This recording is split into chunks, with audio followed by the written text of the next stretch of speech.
So, good evening, everybody. Apologies for the slight lateness. That's work for you. So today we're going to be doing issue 66. There's the bits. So, good evening, everybody. Oh, hang on. Sorry, guys. Slight lateness. That's work for you. So today we're going to be doing.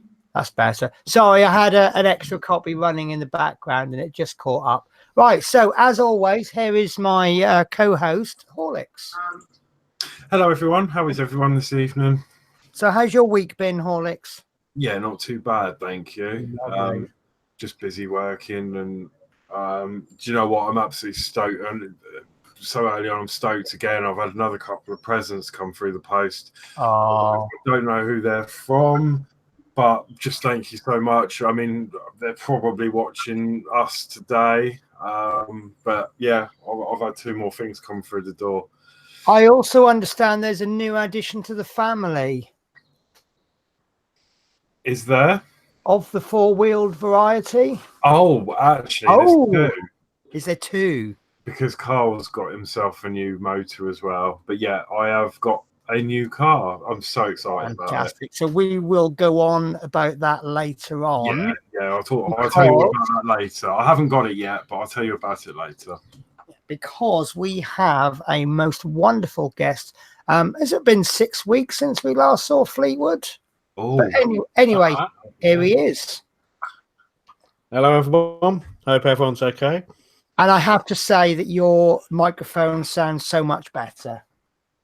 Thank you. So, how are you? What have you been up to? Been busy. I went swimming for the first time today. Oh, nice. What, So first time ever or first time in a long time? Yeah, but then I've been busy putting stuff on my YouTube channel, trying to put some stuff over there. Been busy. Hang on, one sec. Doing that thing. Nice. Which will be on my channel later on. So fantastic. So, yeah, Fleetwood. If no one's ever seen Fleetwood's channel, give him a look. He does a lot of good stuff. Fleetwood, if you want to just type something into the chat, and then if anybody wants to check out his channel, if you just hover over his comment, there'll be 3 dots to the right. Click on that, and then the first option should say go to channel. So, do you want to go through the comments first, Horlicks? Do a little bit of a catch up. We were a little bit late, so they're 10 minutes worth of extra chat to go through. Yeah, I mean, I won't go through all of them because they're just basically everyone's just saying hello to each other, which is absolutely fantastic. Which is what this channel is all about. Exactly. But we have got with us Steve Lee, Andy M. Hello, Gordy Brooker, Mark Knight. We've got Chris Davies. Hello, hope you're well. It only seems like yesterday we were all together. It doesn't feel like it's been 2 weeks already. I had such a good weekend. I'm still buzzing about it. Michael John Wicks, hello. Chris Camplin, hello. Steve Lee, Mark Knight again. What we got? Ian Bedson, hello. How are you? Hope you're well. Dave Milne, hello. How are you? And we've got Love Minis, hello. How are you? Hope you're well. Verwayne, hello. Love Minis should be a very happy lady because I've got something for her. We've got Marty McFly, hello, aka Soul, for those of you that might not recognise the name. And we've got Trevor Rodway, hello, how are you? Hope you're well.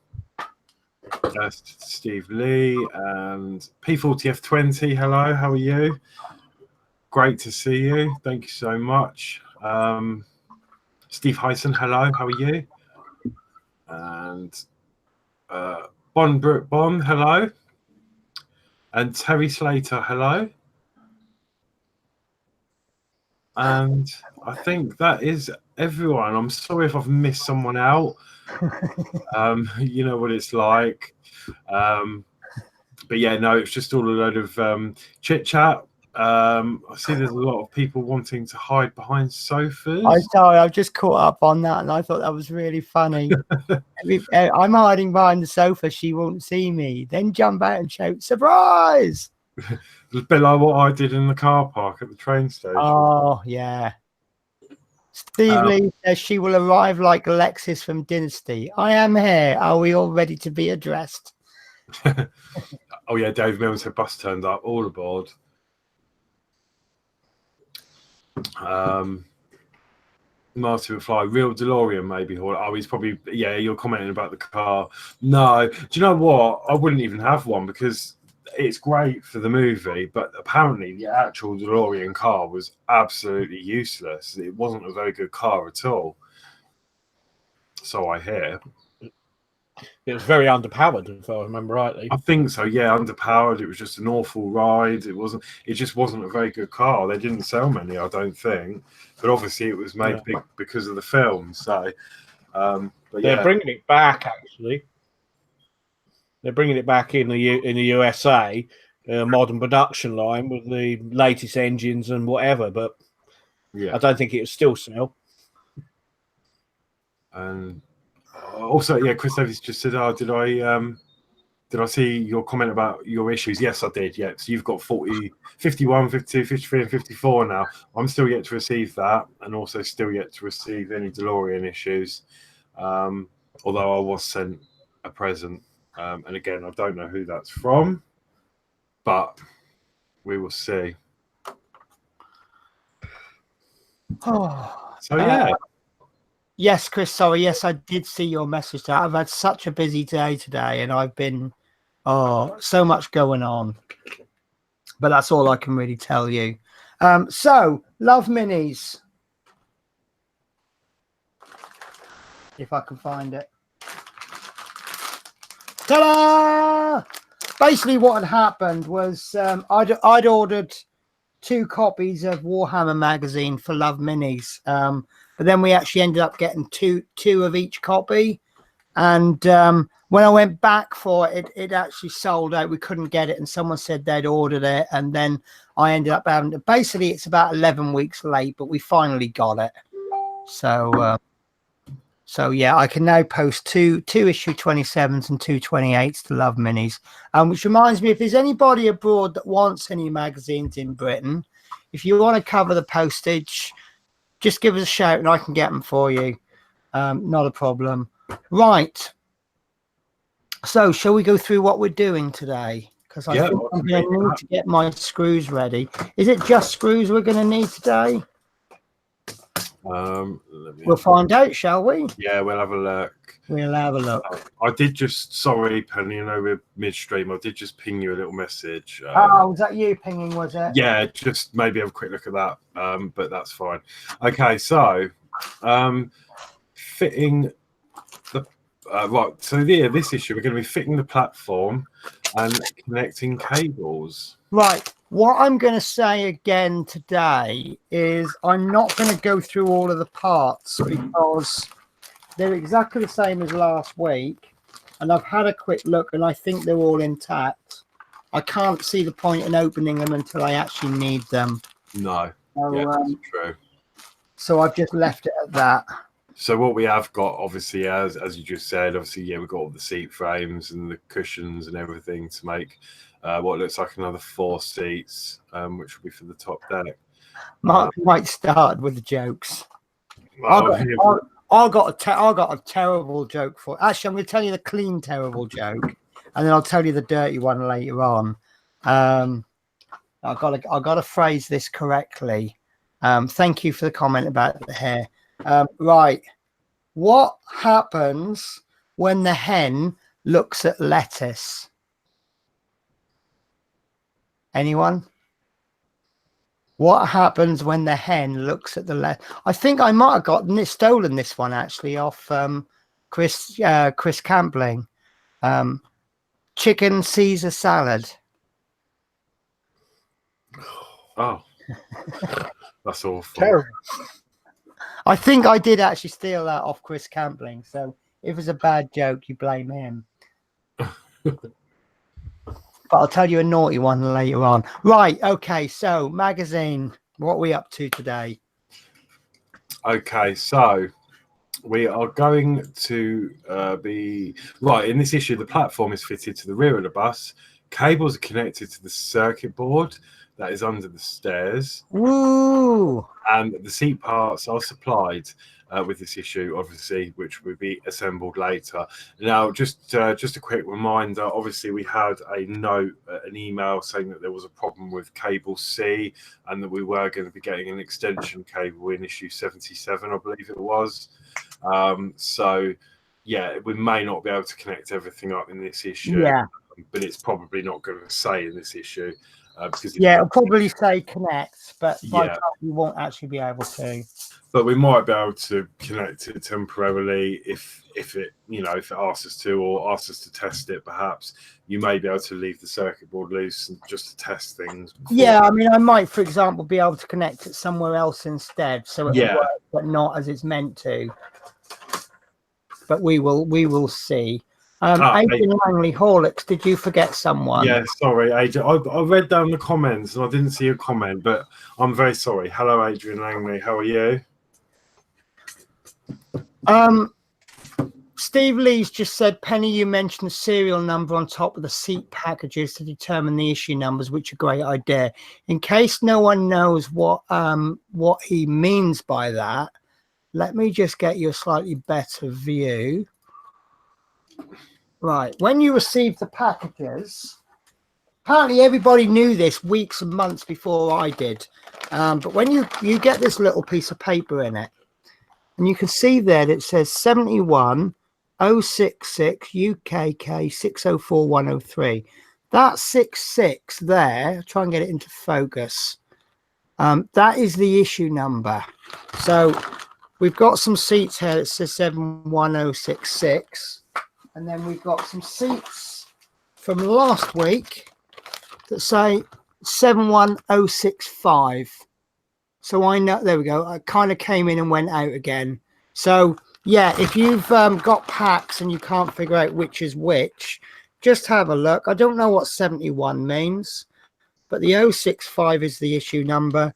And then it says UKK 604103. It's that second batch of numbers. So it's just one of those little bits that majority of the time it'll have no use whatsoever. But when you find yourself with a jumble of parts that look similar, that's when you'll go, oh, great, glad I knew that. Yeah. Right. So I am slightly worried about this week, mainly because of my camera angles. I have been struggling with the angles. It's just getting too big now. Okay, so what it also says on the front page is obviously the instructions for assembling the parts supplied in this issue will appear in issue 68. But for this issue today, we will need 4 black FM screws and we want 4 black JP screws, and they were supplied with issue 64. Which is good, because then we're using up a few little parts from previous issues. I'm not a big fan of collecting parts from previous issues. It's unavoidable in most situations, but I don't have to like it. Yeah, and it's great, I mean, we're quite far into the build, but I mean, as you would recommend, and we've sorted Chris Davies out now, but like, it's a really, really, really good idea if you haven't already to get a screw pot, because when you're trying to keep these screws safe for a few weeks, I mean, they're so small that, as you do, you can just put the screws straight in the box, and then they're there when you need to come to them. This particular part I got from Boots, I think these are $1.99, and then these will hold 14. These are primarily pill pots. So you get a 7x2. Now I'm using 3 of these for Routemaster. But these I found on Amazon, and these have got 1, 2, 3, 4, 5, 6, 7 before, so that's 28 in each one. They were brilliant, because I also bought 2 of those, the exact ones that Penny's got. Yeah, and I think we buy them separately, because if you buy, it's weird, isn't it? If you buy, I wanted like 3, as you saw, Penny, if you try and order 3, they sting you for something like £20 postage. Yeah, but yeah. If you order them individually, it's free postage. So we Yeah. posted 3 transactions for 1. Yeah, we got Chris Davies to buy some, and he got his the next day. They were like £3, but I think he got like 2 or 3 boxes, labels, and some various bits and bobs. So they're only about £3 for 1 or 2 or however many. So yeah, but I mean, the thing is, I mean, you know, you lose bits, and once you've lost track of a screw, some of these screws look very similar to another screw, and then you pick it up thinking it's this one, you screw it in, the next thing you know, your bus is falling apart because you've used too small a screw or something.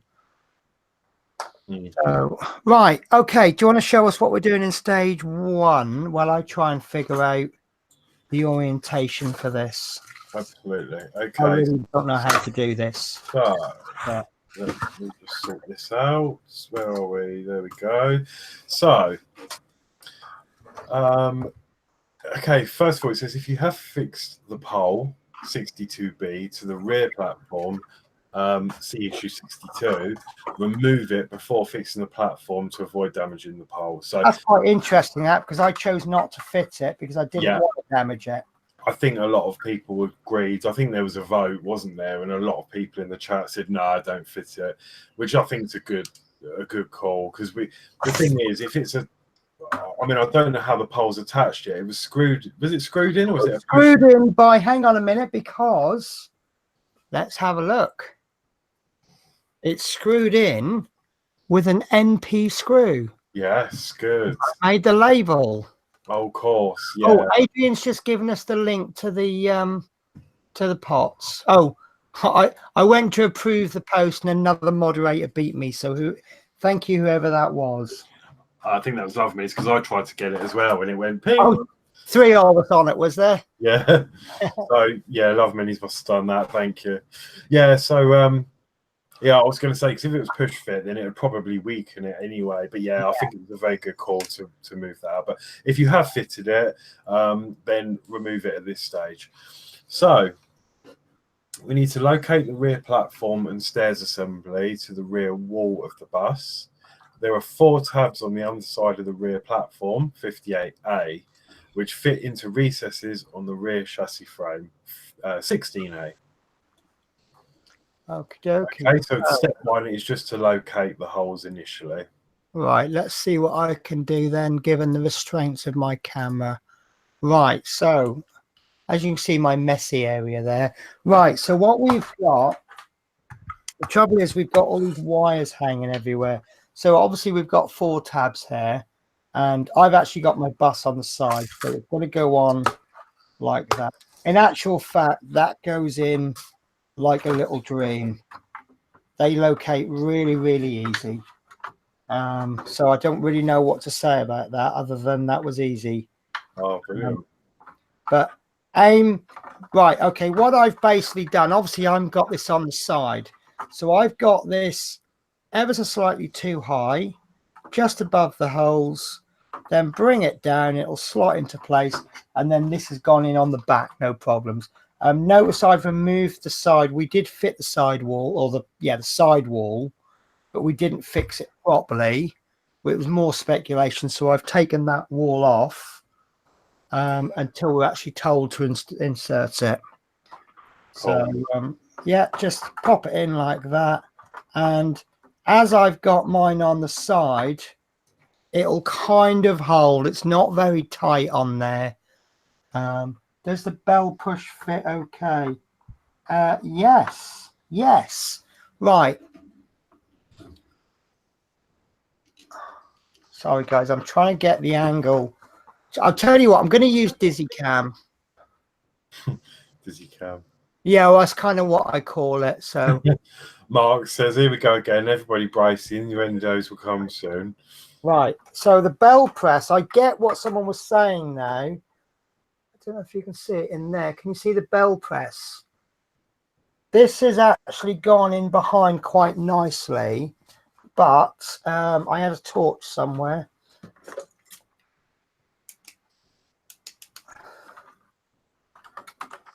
Right. Okay. So what's happened is it's gone in fine, but some of, I don't know if you can see on the bell, you've got a little bit of red surround. It has actually covered some of that surround up. Oh, I see. Yeah. Yeah. But that seems to be a really nice fit other than that. Well, it does actually seem to be a really nice fit. That cupboard's not really much cop, is it? You see, I can't open that cupboard too much. Yeah. Because of the bell press. I think in reality that black button wouldn't be quite so long. So I suppose you could get a bit adventurous and just file a bit of that bell off and just make it a lot shorter, maybe half the size of that. Yeah, that would be a good idea. I suppose it would be quite, maybe it'd be quite brittle, but I think if you're careful. Yeah, I mean, I'm not going to, because it's not like I want to play with this all day long, but yeah, it's you can go back, take things apart. If the model is going to look good anyway, it's up to the individual. Yeah. So Steve Lee says that without looking underneath to investigate, it's whether or not you can go back, take things apart. But if the model is going to look good anyway, it's up to the individual. So Marty McFly says maybe when it's fitted, it might be a better fit. Well, we'll have a look. I know someone on the Facebook group did mention that there was a problem. Unfortunately, when people alert me to things before I've built it, I don't always know what they're on about because I can't visualize it in my head what they're on about. Now that I've seen this piece, I can see exactly what he's on about. Oh. Right. Day 2. Oh, are you having a bit of a collapse there, Horlicks? It's all right. One sec. Okay, 1, 2. No, I just heard this awful noise, and I think it was something buzzing. I thought something was blowing up in this room, but it's all right. It was just the 3D printer, the fan on it. The Octopi fan was suddenly vibrating all of a sudden. Oh, okay, then it worked its way loose or something. But it sounded like the light fitting was buzzing. Right. Okie dokie. So, stage 2 then, whenever you're ready. Yeah, so we need to fix the rear platform 58A to the rear chassis frame, or fram. They made a spelling mistake. Yeah, a little spelling mistake. So rear chassis frame, yeah.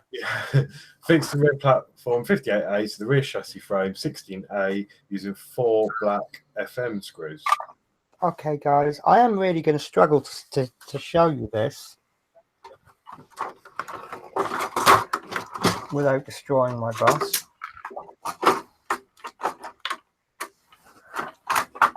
Right, so let me see what.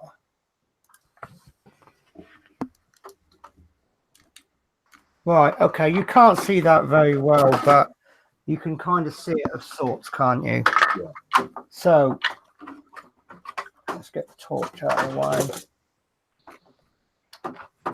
Right, okay, that's going to rock until. So, which screws are we using? 4 FM screws. 4 FM screws, right.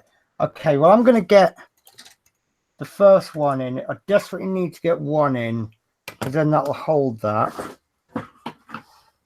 And I think I desperately need to get that top one in.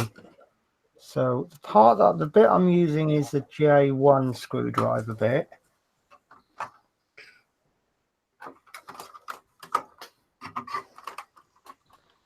Okay, and that's the first one in just part of the way, because I'm hoping I won't need it because I can't find. Yes, I can. Right. So I forgot to use my oil. So what I'm going to do, I've only put the first one in part way through.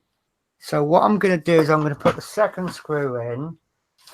Then I'm going to remove the first one and then put some oil on that one. Because I don't want to remove that first screw because that's holding this all up now. So, right. So let's get all 3 of them. I think I just dropped one. That's good, isn't it? There we go.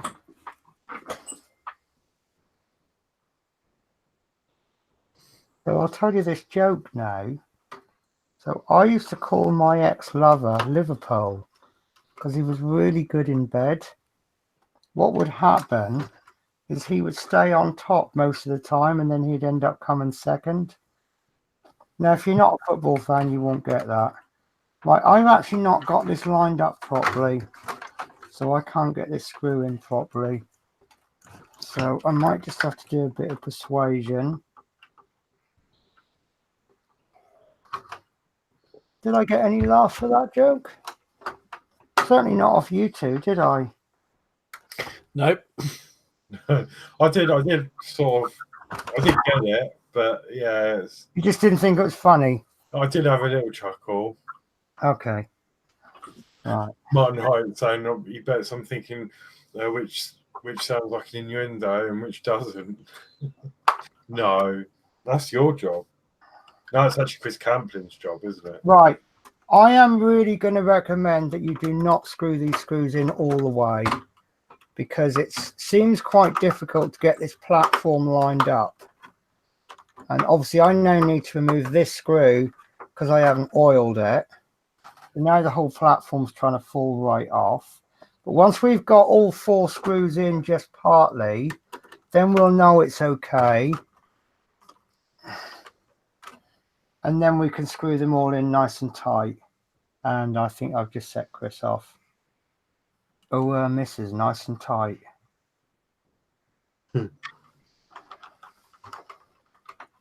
These do seem to be going in quite well. Some of the metal screws that I've had don't want to go in, do they? But that one seems to be going in too easy. And I'm not liking that at all. That's not going in at all. So we'll try this one. I want to avoid putting this on upside, tipping this upside down, but that's not going. So it's rather heavy, and to support that on its roof is going to be too much. Sorry guys, I know you can't really see, can you?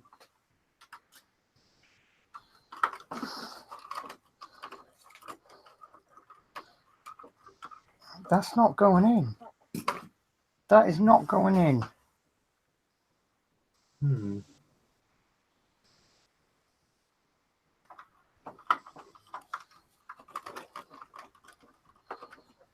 Right, okay, what I'm going to have to do, I'm going to take the first 2 screws off then. Good evening, Fighter Steve. How are you?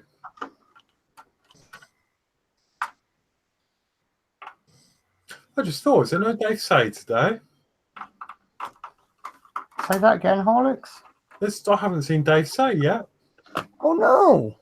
I hope he hasn't had another power cut or something. I hope he's all right and everything's well. Right. I'm going to locate the holes where they should be. And I'm just going to screw. Right. They are going into those holes fine. So there's nothing wrong with the holes. There's not paint block or anything. So plan B will be screw the middle 2 in first. Okay, Dave, he has been on. Michael, okay, sorry, I must have missed him. So I've been trying to prop this back wheel up just to lift the rear off to varying success.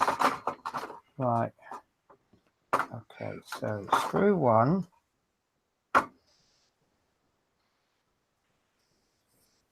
Oh, sorry, Dave.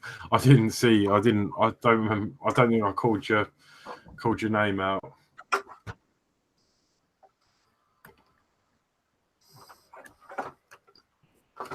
Oh. Doesn't seem to want to go in. Been a fiddly little. Anyone else had a tight fit here? I did. You did. I had to turn mine upside down in the end. Yeah, that's what I'm trying to avoid doing. Do you know what? I'm going to do it. I'm going to tip it upside down.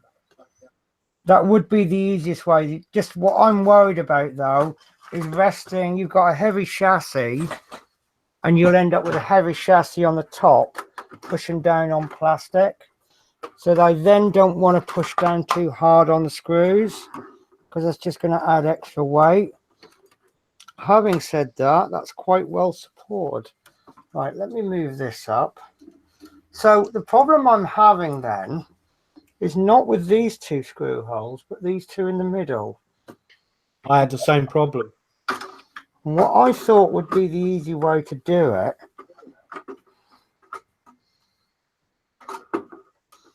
that's not working, because this stair is taller than the bottom deck. So what I'm going to have to do is get something to support under the chassis to lift it up higher. So let me see what I can manage. This is where I miss VHS tapes, because they were really good at propping things up. Oh, VHS tapes. See that? Just a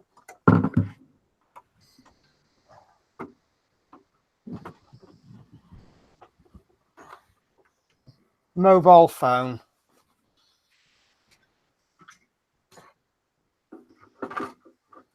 Right.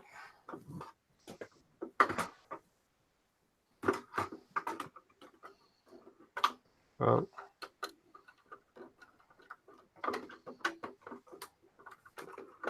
Oh. Okay, don't use a mobile phone.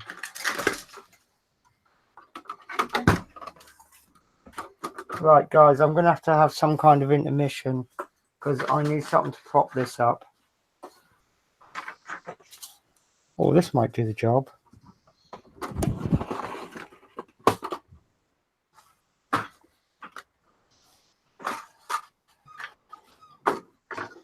Yeah, that's done the job. Right, okay. Dave Milne said he had a problem and had to put his upside down as well. Right, okay. Michael John Wicks had the similar problem with the two middle screws. Yeah. I think what I'm going to have to do is kind of hover this over, put the screw into the hole, and kind of work it in. Oh, yes, got a bite. Right, so the platform, you need to do it so that it feels like I've put it in like that rather than like that. And that seems to have gone in okay. But I've only put it in about halfway. I haven't put the screw in fully. Let me move this up because it's getting in my way now. Oh, that's a good idea. Someone suggested using a pillow. Now this one's gone in really loose. It feels like it's gone in, but it feels like it's not gripping. So that reminds me of that song.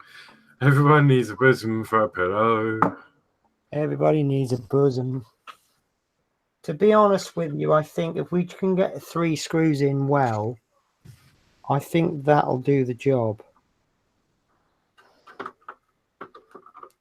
Right, that's gone in lovely. Brilliant, that one.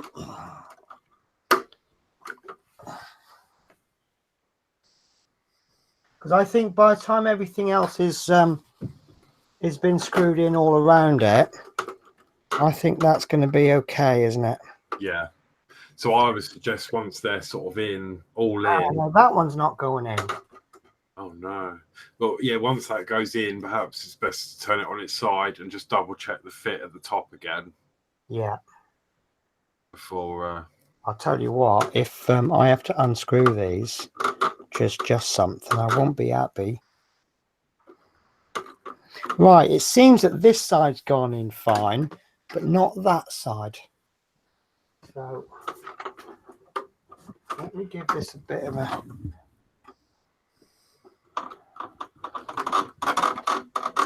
there we go. You got to kind of give it a bit of a wiggle. So this end screw's going in fine now. So long as the... Yeah, okay. I think I haven't lifted the bus up enough.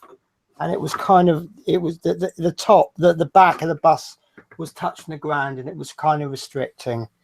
So let me resort to something else. We'll try and lift that up even further. That's not going to be brilliant because that's only a box of latex gloves, but we use what we can.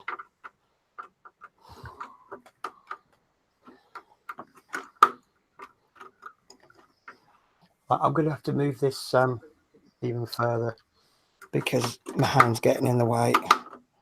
Right, I think that's in as tight as it'll go.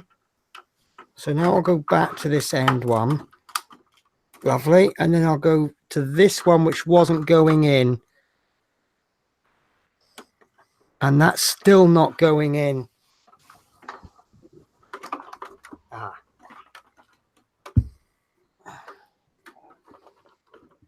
Fleetwood's got a bit of a sweat on just watching. You know what? This last 3 issues. I know. I had horrendous problem doing mine. And it was that one you have difficulty with. Which one? What, the bonnet bits? Ah, got a bite. Yeah, okay. I'm gonna now have to turn this on its side because I can't really get in at that angle. So also, obvious statement, I've just noticed because we've put the body on last week, you now can no longer access the speaker. So if you want to change the speaker, it's too late. Do you know what? I'm not getting a bite anymore on this.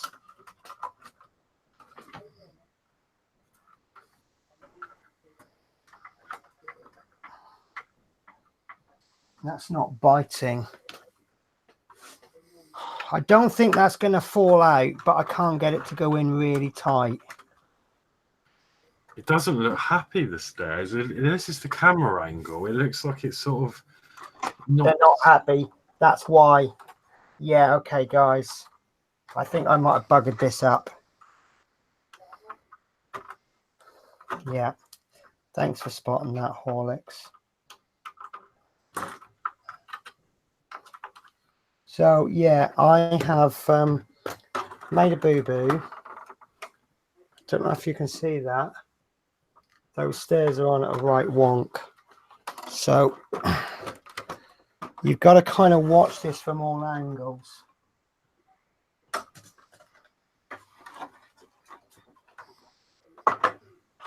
Right, okay. That is now in at a proper angle. So I wonder now if those screws will go in properly.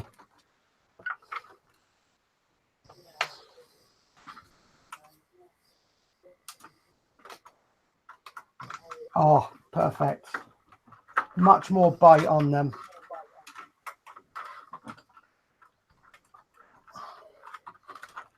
So I'm tightening up the first ones again. I did loosen them off a little bit when I noticed that the stairs were a wonk. So the third screw's in as tight as it'll go. And now the second one that I was having trouble with, that's now going in really tight. And we're there. Because these are metal, oh, brilliant. I am going in tight. If they were plastic, I would just go in until they stop moving. Right, I am struggling with this. I'm sorry, guys. I'm going to do this slightly off camera.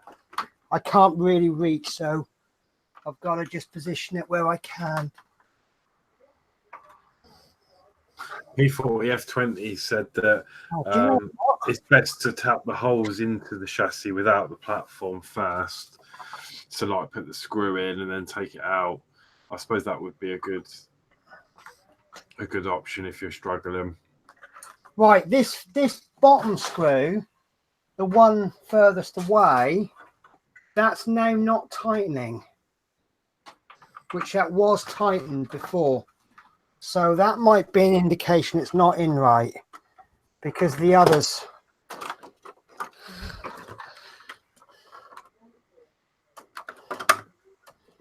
there's a little bit of a... there is some little peg. Right. I can see. I can't really show you. Right. on the side here, can you see that bit there and this bit there? Behind there, there's some pegs on the steps. They will actually sit behind.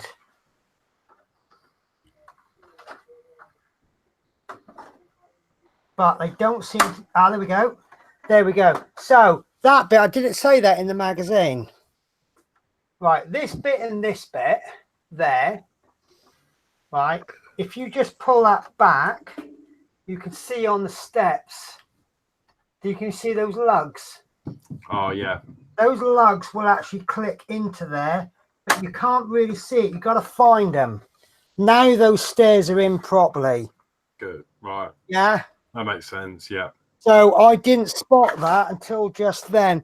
But because those other screws didn't tighten up, and then this first one that did previously tighten up now won't tighten up, that led me to believe there was a problem. So obviously I checked it, and let's see if this screw goes in. It's trying to tighten, but it's not. So maybe it's worth swapping the screw out just in case the screw is damaged. I will do that. Is that the FM? Yes. But what I suspect has happened is I've probably stripped the thread inside. Okay, and that wouldn't be too much of a problem, because if that, you know, by any chance that did happen, perhaps you could use perhaps a GM screw if it's slightly wider. Could do. We said FM screw, yeah? Yeah, try now. Yeah, FM. I'll try another one, but what I could, do you think, I've got this thread lock. Do you think that would work? Because this thread lock seems to act kind of like a glue. I don't think it would work. No, I don't think it would. Okay.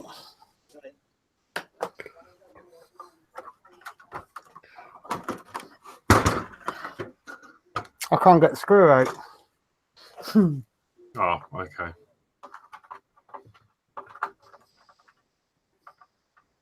Okay. It's not wanting to come out.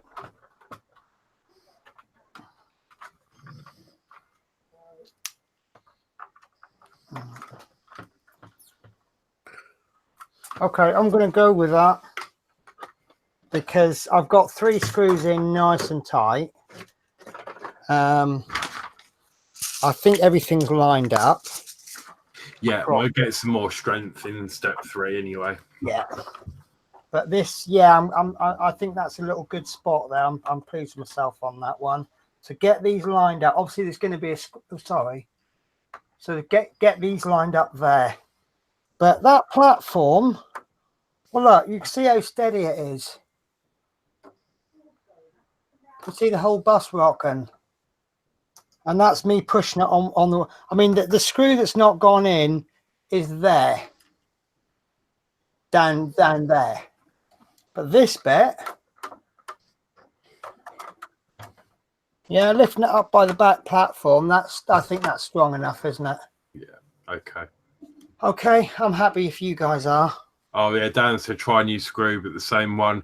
Yeah, it's stuck in. Penny can't actually get it out. You know, you might be able to off camera. You might be able to get like something. Yeah. Pry it out whilst unscrewing. That does indicate perhaps a problem with the screw if it's doing that. Yeah. But it did previously tighten up, so I wonder if I've worn away. If I'd just gone at it a little bit too hard, I wonder if it's my fault and I've stripped the thread out. So, okay, so right, okay, you're going to give me a little bit of a break now, are you? Yeah, I'll read this out while you have your coffee or whatever you're going to sip on. So basically, the next step when you're ready is to fix the right side wall 50C to the stair section 61A and the staircase structure 59D using 4 black JP screws. Right. Okay, so I've just repositioned my whole bus. There's no way I was going to be able to do it the position I was at. Now I'm not going to be able to get the camera angle So I think I might have to revert to, oh, I don't know, let's try. Let's give it a go. Guys, can you still hear me okay? Yeah. Okay. Now, the reason I asked that is because I had to move the mic. And you know what happens when we even so much as look at the mic. Mhm. Right, so, oh, I've changed the wrong camera. Oh, I can't believe I've just done that. Right, so, yeah, I'm going to do this on its side. So it looks like the next screws or the next area we're screwing then, I really don't like placing this on its side. So it's finding places to pick it up, isn't it? Right, so what we are looking at then are the two pegs. These are the ones that I said you got to get lined up. And then we've got two there. Does that look right, Horlicks? Yeah, that's it. Yeah. Okay. That's all right, because the rest of the bus just acts as a handy magazine stand, look. Right, so I've just covered my screws up with the bus. Oh, yesterday I received my replacement issue 40. So on my second bus, I have a cab that works. Right, so I'm going to screw this one in first. Just enough till it bites, and that's going to hold that in. So that's not going to move now. So obviously, state the obvious, if I catch this hard enough, it's going to break it.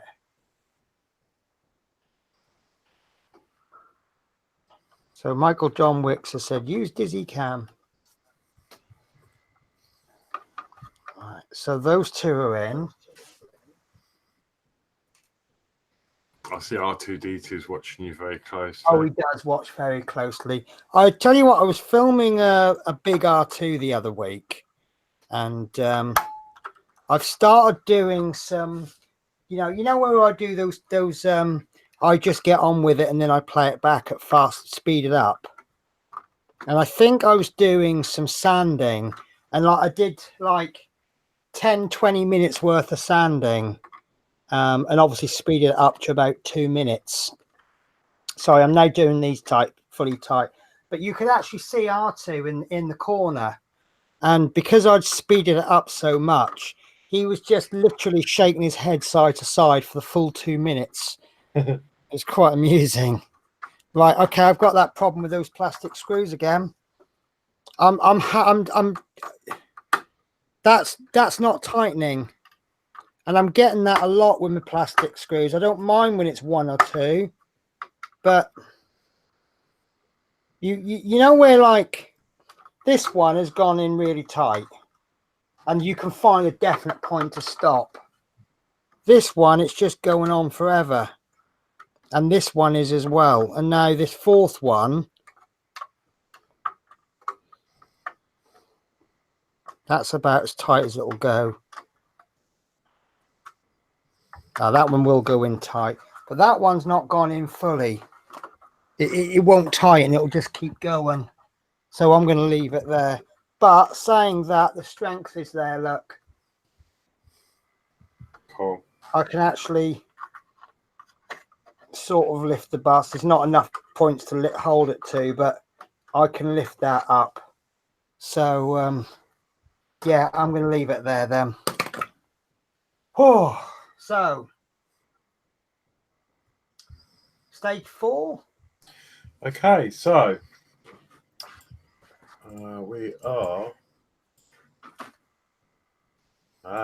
Looks like we may be playing with some electrics. So, did you fix the battery box? No.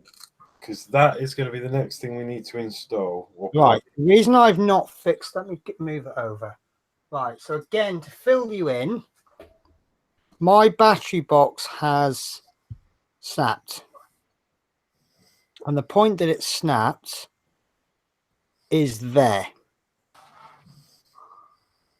But I'm not going to reattach that until this is fitted, because is it this way it's going to fit?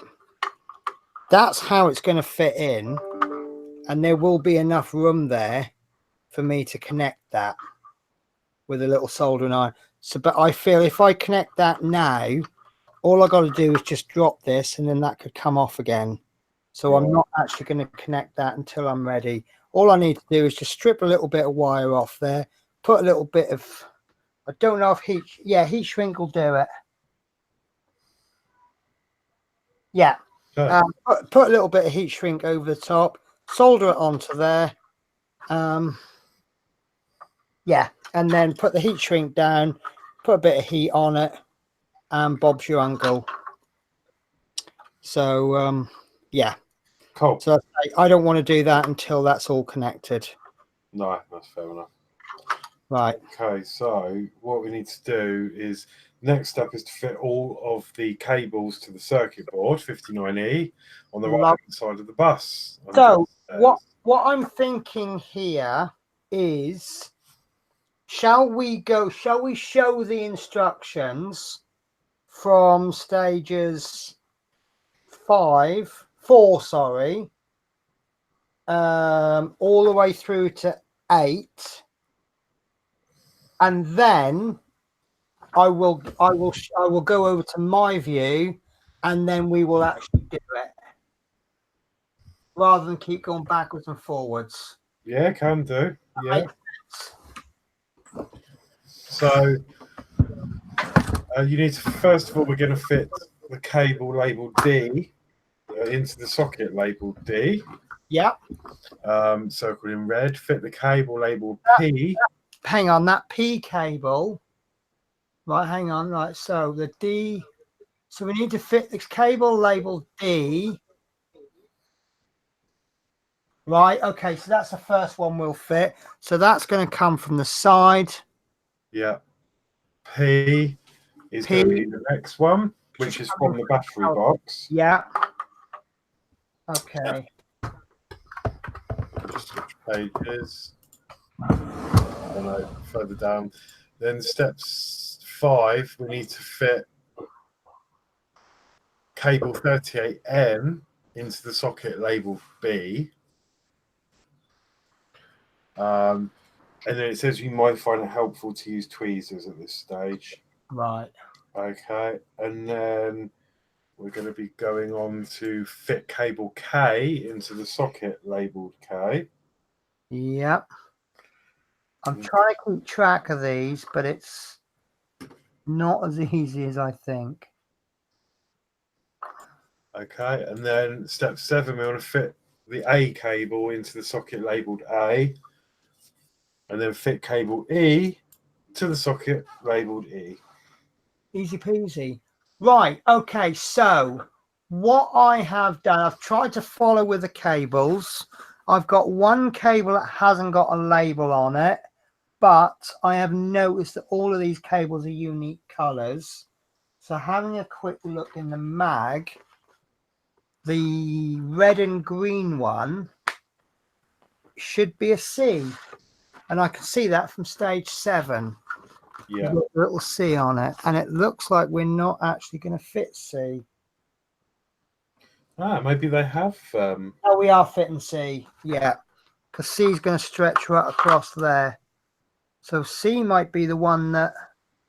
Yeah, C's the one that's not long enough. Yeah. Because C's got to go to there, look. And I can only get it to go as far as there. So that'll be a small extension cable, and that's easy enough then. Right. Okay. Could you now verbally describe these for me then, please? And then we'll get on with them. And I'll get tweezers ready, but generally I don't always use tweezers for electronics. But, you know, famous last words. Yeah, you might find it. Yeah. So Okay. Dave Mill has just said C needs the extension. So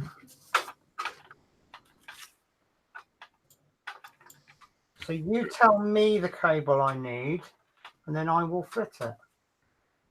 right, so the first one is going to be D into D. So cable D is green and white. Yeah. This one, and I can see that it says D. You can't see on the camera because of the light, but that's definitely D.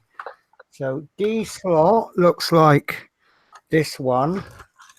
And I might need, I'm going to have to just change my glasses, I'm afraid. This in, oh, wait, well, I can't. Okay, we've got, oh, there we go. I hid my glasses where they'd be nice and safe. Now they're so safe, I can't use them. So you're going to see me with funny glasses in a minute. So D is that one there, and that corresponds with the magazine. So D, 2 little notches, and then a space there. So yeah, I will need tweezers, not because it's awkward, but because it's quite far down. So what I'll do is I'll push that in, then I'll get my tweezers either side, and I'll just give it a further push.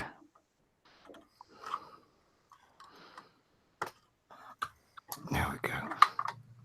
Right, okay, that's D in. Okay. Next one is P, which is from the battery box. The battery box. And that's going to go in the bottom left corner.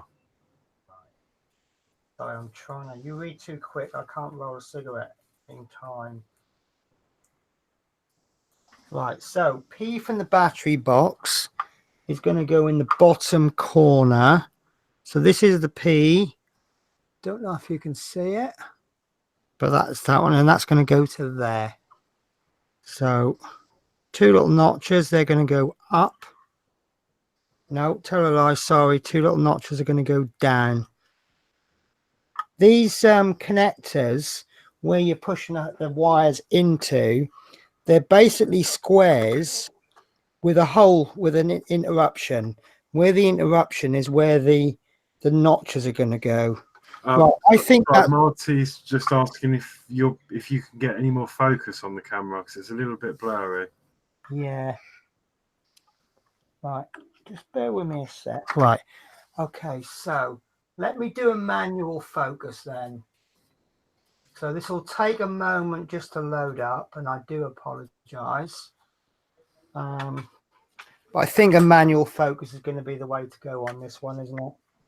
Yeah, it is a little bit blurry. It's starting to make me go a bit cross-eyed. Yeah. So what I'll do is I'll aim the focus on the circuit board. Oh, I'll tell you what, my eyes are spinning now from my reading glasses. Right. Software's loaded up.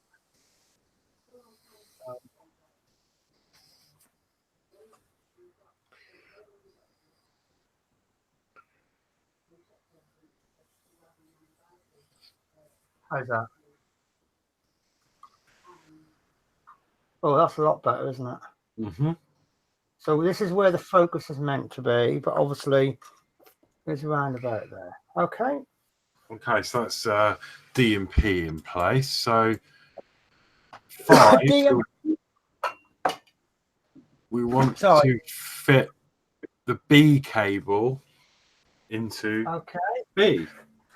So B cable is there, and I can just see it printed on the circuit board there. And that's the yellow and black cable. Yellow and black, and that says B on it. So I can see the notches are that way. Sorry if I hide this up. Yeah. Okay, we are going to need tweezers for these. I think it's not so much that they're fiddly, it's just that the circuit board is quite deep. There we go, that's B in. Oh no, Adam said that his B cable is too short. Okay, did you pull the wire out? Oh no. Okay. I did kind of double pull my wires.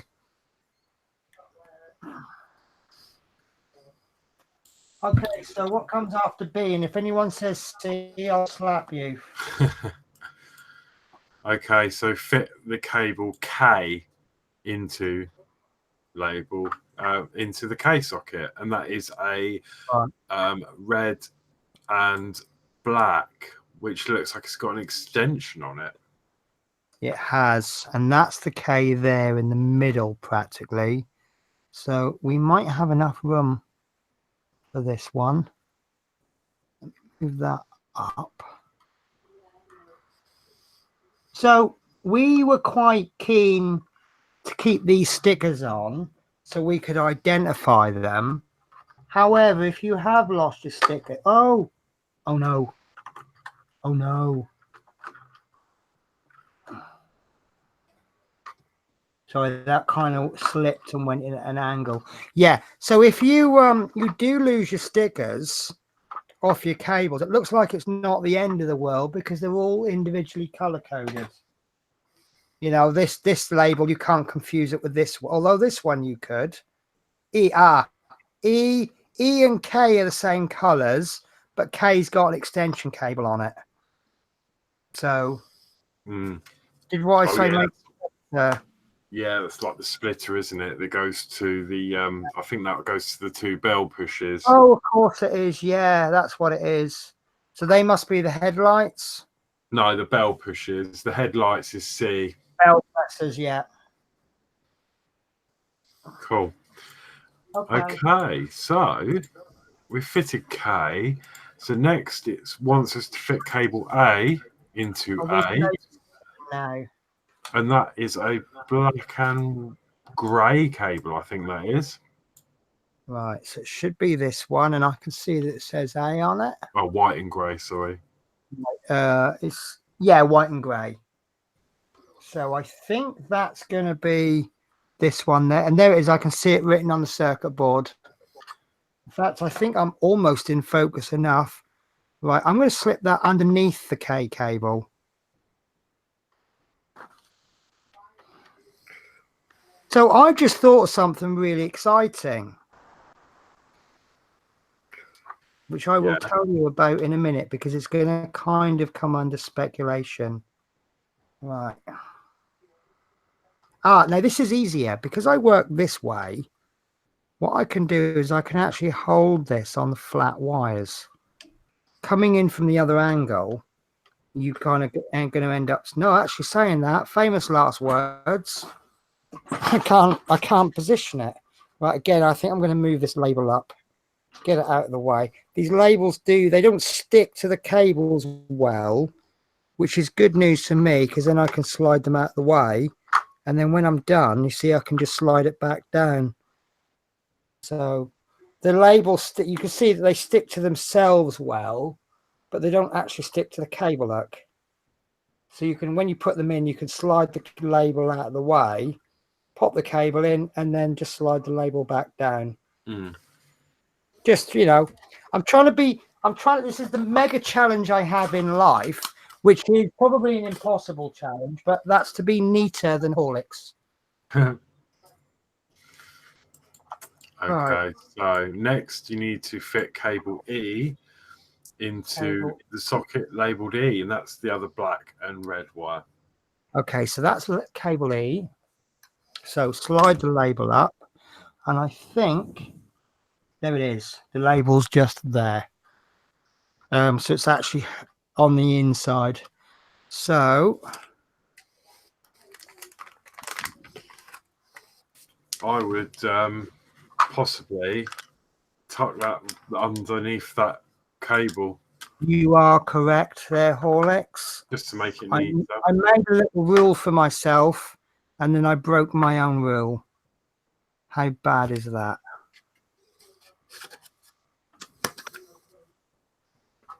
Because we don't know where the rest of the wires are going, we've got to try and be as neat as we can, don't we? In fact, actually, that one might be might have been better off coming on the outside. I'll tell you what, I'm going to cheat.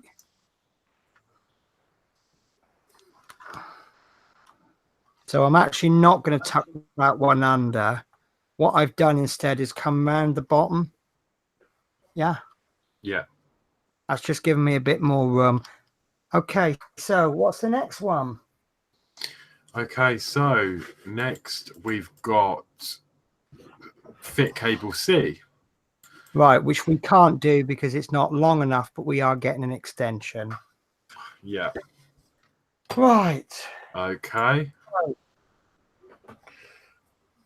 That is it. And that is the finished fuse. So right. in theory, I reckon some batteries and that things will start coming to life. Yes, I know people have tested it. Right, so let's have a look at what we're going to do next week,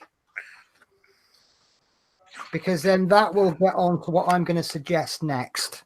Right, 1 minute. That's a good point. Andy M. Right, so if you wouldn't mind, Penny, cable C. Cable C, which is this one. Is that got the same plug on it as cable K? It would appear so, yes. So in that case, Andy, you could order an extra issue of issue 77 when the extension comes, and then yes, you could extend both of those cables to save. Yeah, they look identical to me. Yeah, forget you. So if you don't want to strip it all down again and make the cable longer, you could in fact get 2 issue 77s, and then you'll have 2 extension cables, so you could use one for each of those cables. Yeah. But actually, I mean, I'm not saying anyone's wrong, but we were quite vigilant when we did the wires, weren't we? We were constantly pulling the wires and we were getting them as tight as we could. And that's... sorry, which wire did...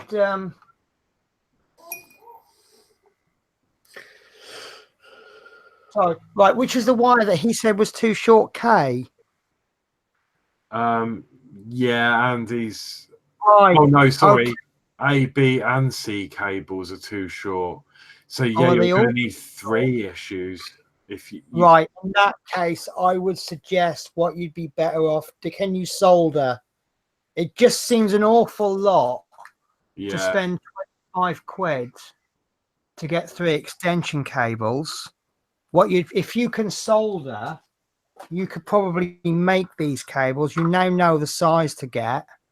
I think these are called micro. I'd look at make your own extensions. Yeah, you could do, or if you, it's going to be a hard work, but if you could stomach taking that platform back off the chassis, you should be able to then get some more cables down through the chassis. But it means I'm doing the whole top. Yeah, because you might actually see if K is too short. That'll be down to the wires that we put in on the side wall. Remember when we were taping them in and we were putting them around at right angles? Yeah. But all the other wires, that's probably down to how you've stretched them down the chassis. And now the body is on. It's... Oh, D is a speaker wire. So which one is D? D. That one. So for me, that's only just long enough. But that's the critical one is D, isn't it? Because none of the noises will work. Yeah, and if I remember, there was a specific way to put the speaker yes. Because of that. Yes, because also when I took my speaker off, didn't I? Why did I take my speaker off? I don't... Oh, no, sorry. I didn't take my speaker off. That was Chris Davies. Yeah. Let me change my view because I don't like talking to nothing. Right, what had happened was Chris Davies' speaker wire had snapped.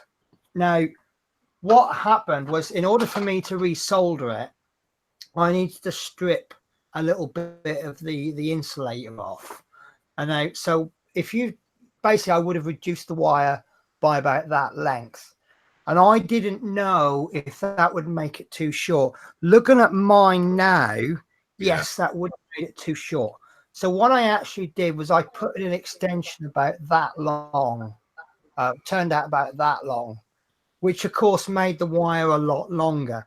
So what I did was I took the speaker off and I wrapped the wire inside the speaker and then had it running out. So we now think that the bit coming out of the speaker is about the same length. So yeah, and that's why I just thought I thought it was mine, but it was actually Chris's that we did. So we may have, well, I can extend these. I know how to, but it's going to be quite fiddly.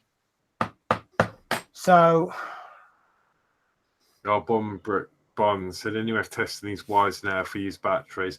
I personally think yes. I think whatever we have connected at this stage, you could test. I know people have done. You can test the bell and some of the lights, or some of the features.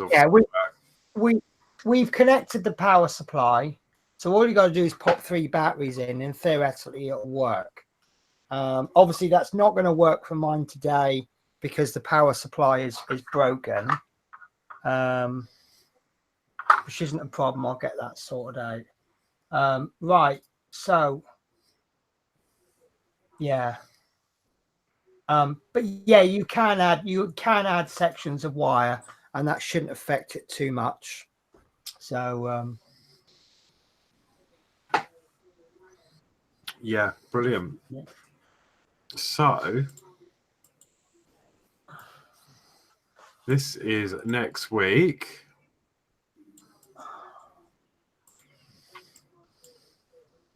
Oh, this is the one I was trying to be quite cryptic last week by saying that I personally would have put this in this issue, because this is issue 66, which I forgot to say. We are now officially starting the second half of this build. Yeah, I know. But 66 is when England won the World Cup. So it would have been quite nice if they'd put this one in 66.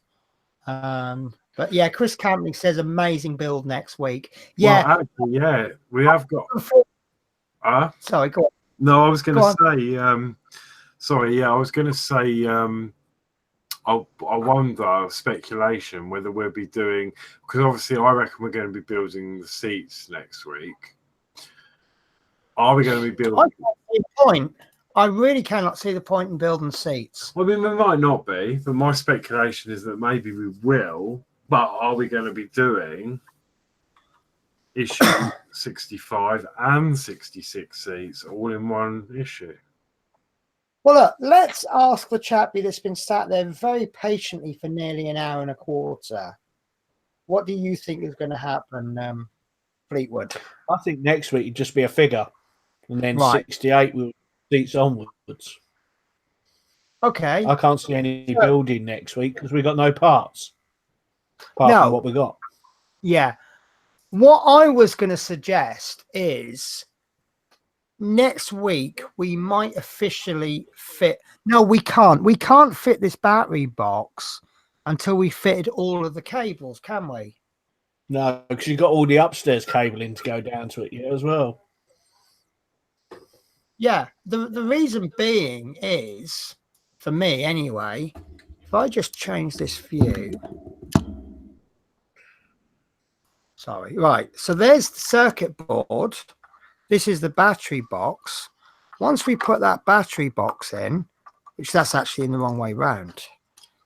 Right, once that battery box is in, we have no more access to that circuit board. No. So I'm suggesting that these 5, 6, 7, 8 connectors that are left. Bloody hell, 8 connectors. Some of those are obviously. We've got the rear lights, haven't we? The upstairs saloon lights. Yeah. Well, we've got probably upstairs bell push again. Yeah. Right. So J1, that's got the wrong shape connector. That's got a square one. But I've seen J somewhere. And this one is an N, and that's got a splitter on it. So, this is going to connect to the downstairs lights. No, that's going to connect to the upstairs lights. That's my guess. Because then when you switch the lights on, the bottom and the top deck both come on together. Should. Yeah, could do. Right. Anyway, so what I was going to suggest, I'm very, very tempted to agree with Fleetwood and say there'll be no building next week, because that's what's always happened when we've had a figure. So I think that would be a good opportunity for me to solder that wire onto the battery box. And I think what I'll do is I will fit that battery box by masking tape, which will then enable us to test my bus out. Would anyone else like that? Yeah, I think it's a good idea, because if anything needs changing or anything, I mean, now's the best time, if any time, you know.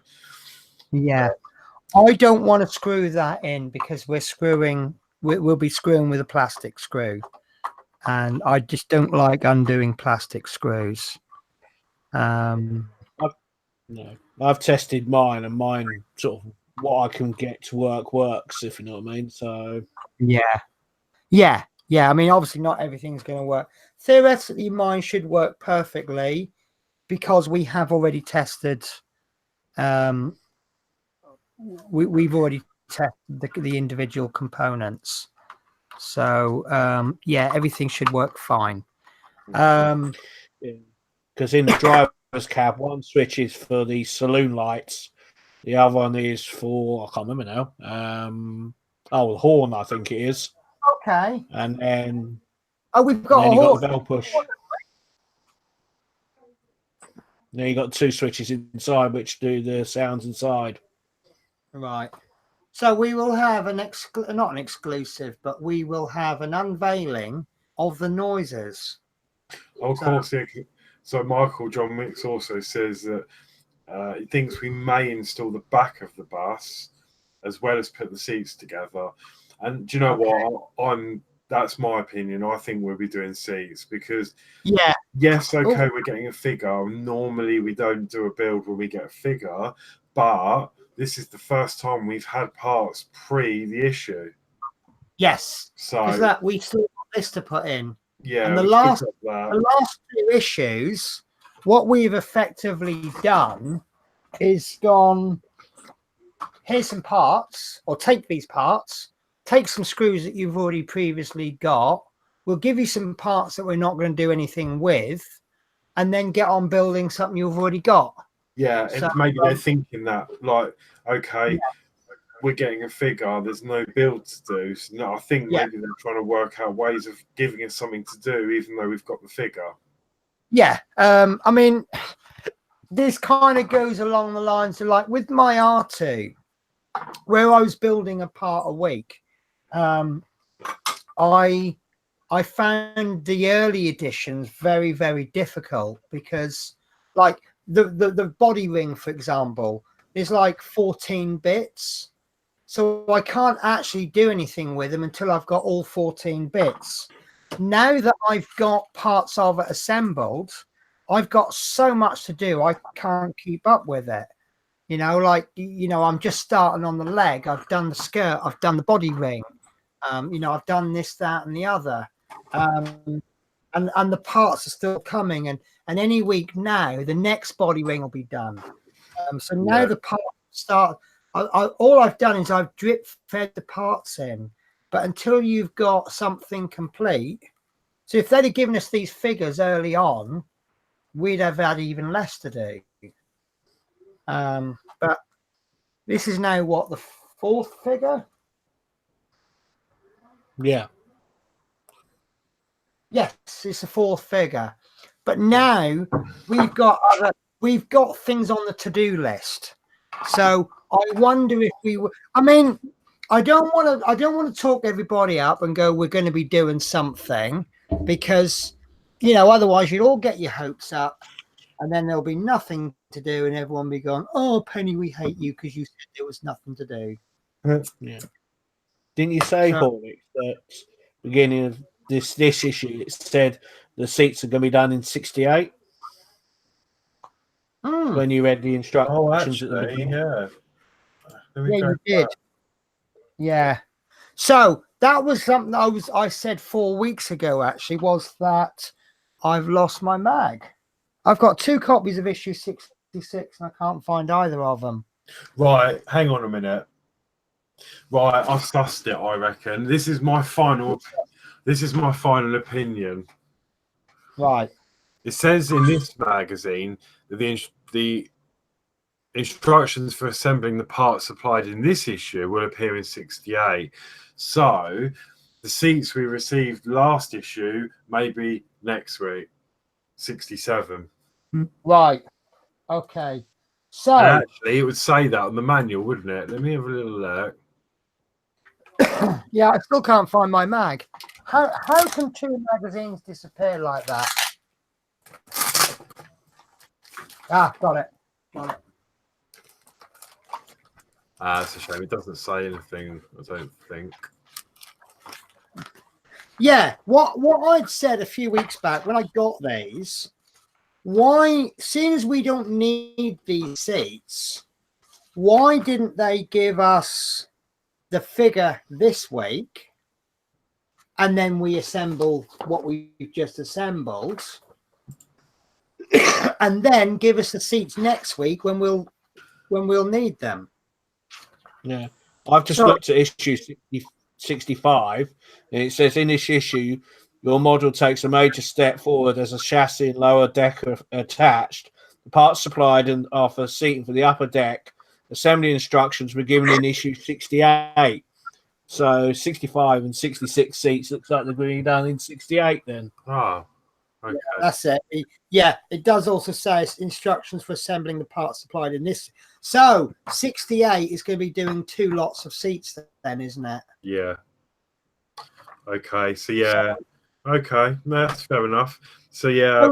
So what's happening next week then? Because why are we the rear wall? Where are the seats going to go? Mid-air? Maybe Apparently in 68. Maybe in issue 68 we get the floor panel as part of the parts. I don't know. They have with the next week they do leave it quite vague, don't they? Yeah. We could actually end up with 1 million parts next week. I doubt it, but we could. Yeah. But I know I would like to do. See, that leaves me with a dilemma. If we do the seats in 68 and there's nothing to attach them to, is there any point in me doing the seats? Well, I mean, probably. If I think, you've always gone along the lines of you're going to do exactly what the magazine tells you to do. So I think in that respect, yes, for the build. Because that'd be 8 seats and 68, wouldn't it?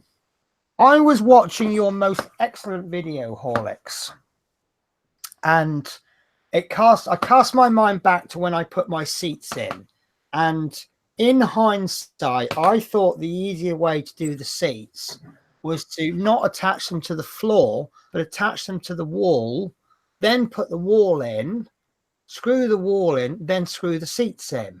Yeah. And I was watching yours, and then you did yours really, really well. But what you basically did was you've gone out and bought 2 screwdrivers, 2 expensive sets of screwdrivers. Well, I did it. I already had them because obviously. But you've bought 20 quid's worth of screwdrivers. Yeah. Combined the 2, and that's the way you've done the issue. Yeah. Now, that shouldn't need to be like that. I've got my objectional head on today, by the way. I've just noticed. Yeah. Theoretically, you should be able to build this with the 2 screwdrivers that they've supplied us. But you felt the need to spend 20 quid on screwdrivers to get this done. Yeah. Yeah. I think it definitely would have been impossible with the screwdriver supplied. So in that respect, I think, and obviously, oh, my mind's gone blank. I'm surprised they haven't given us any replacement screwdriver because they would have worn out now after 66 issues if we were still using the originals. Yeah. Yeah, that would be nice replacements. I suppose they work on the basis that if you want a replacement, you can just spend $1.99 and get an issue 1. But I think most people are going out and buying their own screwdrivers anyway, you know, irrespective if people are giving them away in competitions or whatever. And some of us are doing that many part works that we've got different. I mean, I've got I can't see where they are at the moment, but I've got 2 very good screwdrivers that I got supplied with a Harley Davidson. Yeah. Which I do use for the Harley. I don't use my Oreo for the Harley. I don't know if you've noticed. Yeah. The 2 screwdrivers for the Harley just are better for the Harley, really. But yeah, I mean, I've just remembered the P40 F20s said to me on my last video, a couple of videos before. I mean, he suggested that I fitted the seats the way you did it, which I was going to do, but then I wanted to follow the magazine, and I already had that in mind what I was going to do, but I'd already filmed it anyway. But luckily it did work out for me. But yeah, it definitely would have been. I think would have been. So when we get to issue 68, I'm very tempted to say. I mean, I don't mind putting the seats together because I get enough boxes every week that I've got. I mean, my the boxes that my 3D print filament comes in will be absolutely perfect to store the seats in, and I can just pop it up and find a little bit of shelf. So I haven't got a major problem with assembling the seats, but I don't know if I really want to put the seats in until we get the side walls for upstairs. On the basis of what happened downstairs. Yeah. For me, I mean, it's a shame because doing it the way I did it, I found it actually relatively easy. Right. But you've got to have the equipment to do it. Yeah. So I mean, you got 20 quid's worth of screwdrivers. What about these poor people who can't afford 20 quid's worth of screwdrivers? I mean, you know, I suspect that there's 50 different ways to put this together. There's someone watching this video right now thinking both of us are talking absolute crap and their method is even easier than ours. Well, yeah. You know, and that's the way it is. So, right, let's talk to Fleetwood because we've begged for him to come on the show. Not quite like that, but so Fleetwood, we've not seen you for 6 whole weeks. What's been happening? Well, I've been busy on the diorama. Yes. Try and turn the camera around. That just gets better every week. Oh, I can see wires. Yes. Have you those wind thing? Is that now part of your diorama? No, not quite. Okay. Is it going to be? No. It's part of my man cave, I think. Okay. No, it's looking great on that shelf. I do like what's that on the back of that rocker? Oh, that's a woman. Did you paint that? Yes. Was that a decal? Hang on, I'll try and move my camera closer. Yeah. It's the same that I put on the scooters, on the mod scooter as well. That's really good. Tell me that's a decal and you didn't paint that. Oh, that's a decal, yeah. I got it from America. Okay, because for someone who says, "Oh, I'm not very good," you know, you haven't done too bad, have you? No. I absolutely love the whole thing, and that tree as well is just. Oh look, I've just seen the bird in the tree as well. Mate. Yeah, it's sitting on a nest. There's 3 eggs in the nest. I know to make. And then you got a little bird sitting there. Yeah. And those birds make the whole thing look so friendly, almost Disney-like. Yeah. Then you obviously got the inspector's bike that I put in. What's his name again? Blakenstein or something? Blakenstone, yeah. Yeah, Blakenstone. There's his little flask and his little clipboard. Yeah. I'll try and... Yeah, got all me lost property on the bus as well. So that's really bad. That is. I mean, even my bus doesn't get that messy after a school run. So, but yeah, we're getting there slowly. But if you know what I mean. Superb. That is absolutely amazing. And you've just been adding to it slowly, haven't you? You didn't do it all in one go. Yeah. So Bit by bit each week. Yeah, and I think that's the way to go. We're not in a rush with this. We've still got another 64 weeks to go. So, you know, who knows what you can. I'm just having a bit of fun with it. Let my imagination run wild. You know, I've got a cat that's coming off the back steps, if you know what I mean, on the bus. You know what I mean? So just had a bit of fun, really. You know what I mean? Yeah. I mean, I'll be honest with you. I thought a while back, he's going to overdo it. But I don't. I think that's one of those things. It's a London bus. London is busy, isn't it? There's a lot going on. Yeah. I think you probably keep adding to it. You probably will if I know you. No, I've got a couple more bits at the moment, but did you decide? I think the actual diorama itself is finished. Yeah. You know what I mean? Sorry, I think the diorama is probably 90% finished, if you know what I mean. Oh, you're like me. You'll find loads of stuff to add to it. Well, I have got Pelican Crossing working. So I want to know, have you done anything and then thought, no, that didn't work? Plenty. Right. And one was the major disaster I had trying to mount the speaker underneath the bus and tearing that great big hole in the middle of the diorama. I nearly had kittens and cried that day. I think you did, didn't you? Because, just to fill everyone in, we obviously, us three are all moderators on the Facebook group. So we have a little moderator chat. Just the idea is that if we've got any issues with the Facebook group, we can contact each other. But we kind of use it for much, much more than that, don't we? And I think the message that you sent when you did that hole, I just felt awful. I wanted to come around and try and do something, but I didn't know what I could do. But you were really upset about that, weren't you? Yeah, I was. I was trying to drill a hole underneath the bus so I could mount the speaker, and some reason the hole saw slipped and it tore half the tarmac off and a half-inch gouge in the wood deep, if you know what I mean. I just sat there and I thought, geez, I've just done all this work for the bus stop and everything, and it's just absolutely wrecked it.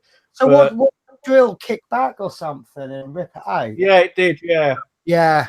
Just one of the things. I think I tried, obviously where I put the tarmac on, I think I tried drilling through a knot.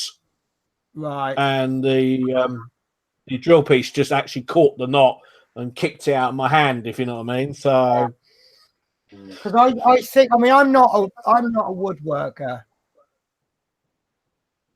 No, I'm not. But now it's repaired. You can't notice it 'cause it's underneath the bus. So brilliant. But I mean, one of the things that I love the most is the lines, the line markings, because you've done. Right, sorry, I'm just going to pause not pause, but Mark Knight, you put, hey, you didn't subscribe to me last week. Hey, make it true. I've just double checked and I have subscribed. If you're talking about YouTube channel, I have already subscribed. Right.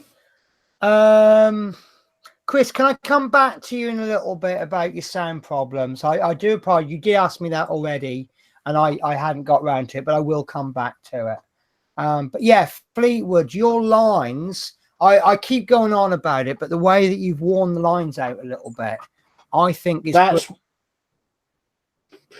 when I had the accident, that's when because everything looked so clean and crisp.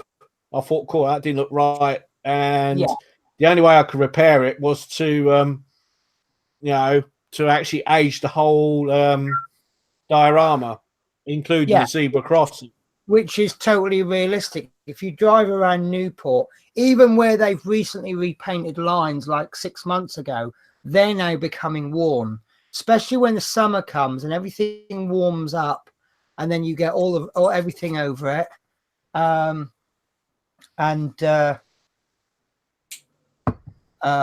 Sorry, I'm doing 15 things at once here. Yeah, where like with tarmac, you get these little lines where the tires go over. You get a similar thing with lines, and they do eventually wear out, and people start to ignore them because they think it's a bit worn out, so it doesn't count anymore. That double yellow line that you can hardly see, that doesn't count anymore. Although most people just go, double yellow lines don't count because I drive an Audi or a BMW. Yeah. Where my girlfriend lives, there's a roundabout called Gresswood Roundabout, and all the white lines have disappeared off there. Yeah. And there's about 3 or 4 junctions come off, and it's a free-for-all lottery. You take your life in your limb and try and drive around that roundabout. Yeah. But I just said, since I've last been on, I've got the Pelican Crossing now working, so yeah, adds to the scene. I'm just going to respond to Chris while I still remember. Chris Campbell, I'm assuming you're using OBS. I find if you're using either your computer or the inbuilt microphone as your microphone, to be perfectly honest, I just think they're crap. So really, ideally, you want a separate mic. Even if it's a pair of headphones, that will do the job very well. Once you've got your mic set up, you can go. Tell you what I'll do. I'll fire up OBS, and then I'll do a screenshot for you. Not a screenshot, but a share screen. I was just looking back just while you're doing that. Mark Knight said I missed a comment. I haven't missed a comment. They're all bullying me. They think I sound like Mr. Bean. I don't see it myself. Mark Knight says, with all respect, do you think the Horlicks sounds like Mr. Bean? And then, yeah, Michael put, yeah, I agree. Right, Chris. Let me change this to share screen. Your entire screen, right? So this is my OBS, and then you can see here it says mic aux. So the first thing you need to do is on the little cog, go into properties, and then select the actual microphone that you're going to use. So I use Blue Snowball. And then what you can do, if it's coming through loud, you can just reduce the volume or increase the volume. But also make sure the others are switched off. You see, I've got desktop audio here, and I've pressed that, because otherwise what will happen if I click that on and then I record, if anything comes through the TV or my speaker, which in my case is desktop audio, is anything that, even if you've got your speakers on mute, like if you get an error message or a Facebook notification, it will record it. So you need to, but for the actual quality, all I use is just this, really. You can go into advanced properties and do all these funny little things, but I've got to be honest with you, I never used them. So really the best thing is just to use the best microphone that you've got. You see, I've got 5 different microphones there, but I use Blue Snowball because that's my microphone. I don't know if that helps you at all, but really just trial and error as well. Do you make recordings, Chris? I've lost my chat, so I can't read anything.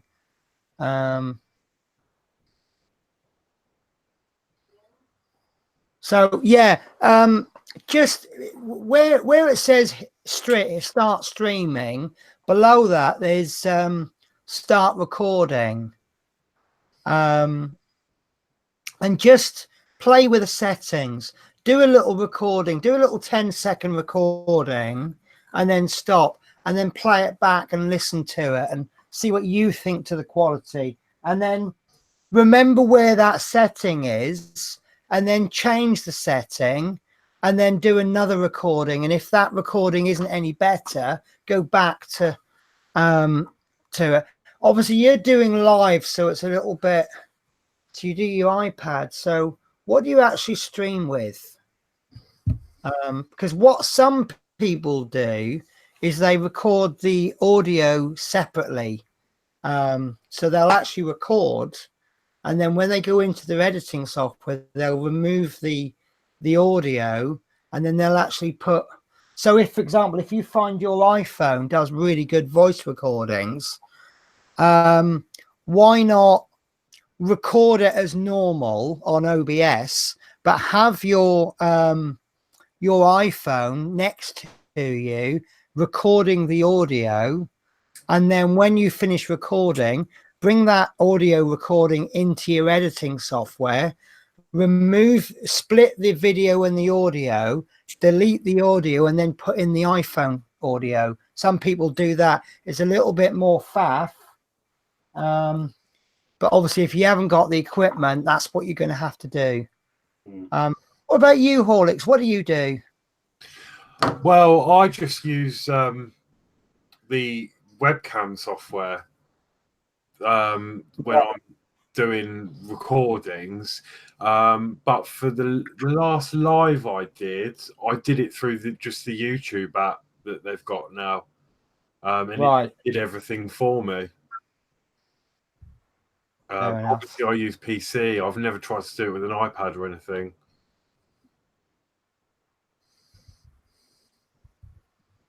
Yeah, Chris. Yeah, have a mess around at the weekend. The problem I have is I say to people, oh, well, I'll give you a hand, but finding times to do things is proving rather difficult. But I've got, how's this for a weekend? I'm working Saturday. I work every other Saturday, and I've got what they call 2 p.m. spare on Saturday. And because it's quite funny, like they go, I said, you got any overtime for Saturday? He goes, oh, I've only got 2 p.m. spare. So I'll take it. He goes, yeah, but it's staff bus. I said, yeah, I'll take it. He goes, but it's 2 p.m. spare. I went, yeah, because I'm known when I take overtime on a Saturday, I have what I call a short early. I'm looking for a 5-day week duty, a nice 8-hour duty, starting as early as I can in the morning. Generally, most of the time I get like a 6 a.m. start, and I'm finished around about 2 or 3 in the afternoon. So I've still got a day and a half weekend. But obviously I know bank holiday weekends coming up, and my rota generally, because we do Sunday duties on a bank holiday, split shifts don't work Sundays. So generally I don't get a duty bank holiday. And I didn't get one. So I've still got my 2-day weekend, and I've got overtime. So but I thought that was quite amusing. But it does mean I'm busy Saturday. So right, anything else to bring up? But with Chris, just keep playing. It could be down to the quality of the microphone. I personally think the quality of the microphone on the webcams is a little bit lacking, I think is the expression. They are primarily webcams. You know, it's about £100 webcam. It's like the old days of mobile phones. The mobile phones used to have cameras in them. The cameras were sufficient, but at the end of the day, they were mobile phones. If you want a good camera, you went out and bought a camera. You wouldn't buy a camera to make mobile phone calls on. So straightforward to road up. Penny, we love you spiritually, LOL. Okay, that was semi-random, that was, Mark. But welcome back, Chris. So yeah, so anything else? Yep. No. I don't think so. I need. I've got some presents delivered. Yeah, let's have a look at your presents, Horlicks. So I tell you what, I'm going to sound like I'm copying, but I'm going to start advertising my wish list on Amazon, because I'm just very jealous that you get things. it's amazing. Do you know what? It's just the generosity. It's just amazing. Yeah. You know, It's brilliant. It's just I mean, I'm quite happy to buy things for little people and lend things and buy things, and but I didn't realize that I was a lot more common than I thought. Stuart Sullivan, how are you? Oh, he's still at work. I feel sorry for Stuart. Such an important job Stuart does. Stuart works for the NHS, so yeah, poor old man. So, but you know, then again, there's the argument that he chose his job. So there you go. Chris Davies says you're an amazing person, and I think the fact that people buy stuff for you says that. I mean, the quality of your videos, I don't think anyone can disagree with that. I don't know. It's just weird. I'm just not used to it. It's just I did it just as I didn't expect anything on it, and I've had 3 things come through already. And it's like, and I've had another gift. So let's see what you've got then, Horlicks. Well, so the first one, I got this from. Did you see that message I sent you earlier, by the way? Oh, do you know, I still haven't looked at that. I've just Sorry, totally it's a bit rude. I don't mean to be rude anyway. I was a bit rude, wasn't I? I did totally ignore your message. Private message I had to send, but yeah. Anyway. Okay, right. Yeah, I've just seen your message. Yeah. I do digress. I like that word, but Big Clive uses that. I digress. No, a subscriber has bought and sent me the DeLorean white wall tire kit. It's the special edition for the DeLorean, and that's really good. It's just arrived through the post. But I know whoever it is. I mean, I thank you, whoever it is. But I know they watch my channel religiously, because you'll notice these here. These are actually rubber bungs. And I think I messed up on the R2D2 build, which is now moved on the floor, as no one's noticed. The bus. Yeah, no one said anything yet, have they? Before the show, Horlicks said, "We'll see if anyone notices the shelf." And if you have noticed, no one's actually said anything. No, but I have moved everything around. I've got all that stuff down there. R2D2 is sitting on the floor. Excuse the mess. Bless him. He's been resigned to the floor. Yeah, it's the only place he'll fit. So, yeah, no, I got that's up there now. But obviously the R2, I was missing. I think I must have read the manual wrong. So one of them, these weren't right, and I ended up clipping them off to make them angled pieces. And later on, I was missing some, and I've still got a couple missing. And whoever's bought these has watched my channel like a hawk and remembered and sent me these. And this was a long time ago, so they were stuck to the package as well. So absolutely amazing. So thank you very much for sending them. Again, it doesn't say who it's from. It was just this in a bag, and that was it. So yeah, I will be doing them at some point. Chris Davies says, "Have you named him Horlicks?" And I think I can answer that. And I'm actually going to make a suggestion as well. No, we haven't named him. I think in this particular case, it's best not to. But what I would suggest is, it was actually requested that this person wasn't. Sorry. Okay. But what I would suggest is that when someone makes a donation, we will just refer to them as a subscriber. And if that person is happy to be mentioned, then they can actually make a request and say, yeah, please mention me, or they can say something in the chat. But I think that by default, if we just refer to them as a subscriber, because some people do get embarrassed being mentioned, don't they? And also, there's always that likelihood that if I said it was me that bought it, which it wasn't, I will say that, people then might start hassling me and going, oh, can you buy me some? And can you get me some? And suddenly it becomes too much work for them. So I think it's just best if we from now on just refer to them as a subscriber. So Steve Lee says, do you think the build will come away from the chassis now because it's becoming very heavy to keep turning upside down or place on its side? I think there's enough screws in there that even if you accidentally dropped it on the floor, it would stand a reasonable chance. I'm not saying drop it on the floor, but there's an awful lot of screws holding that body on. And with the 3 screws bit attaching the rear platform and a lot of things attached to another thing. So I think that this is not going to come away. The problem that I have, excuse me, sorry. The problem that I have is when I'm building on stream, I'm positioning things where you can see them.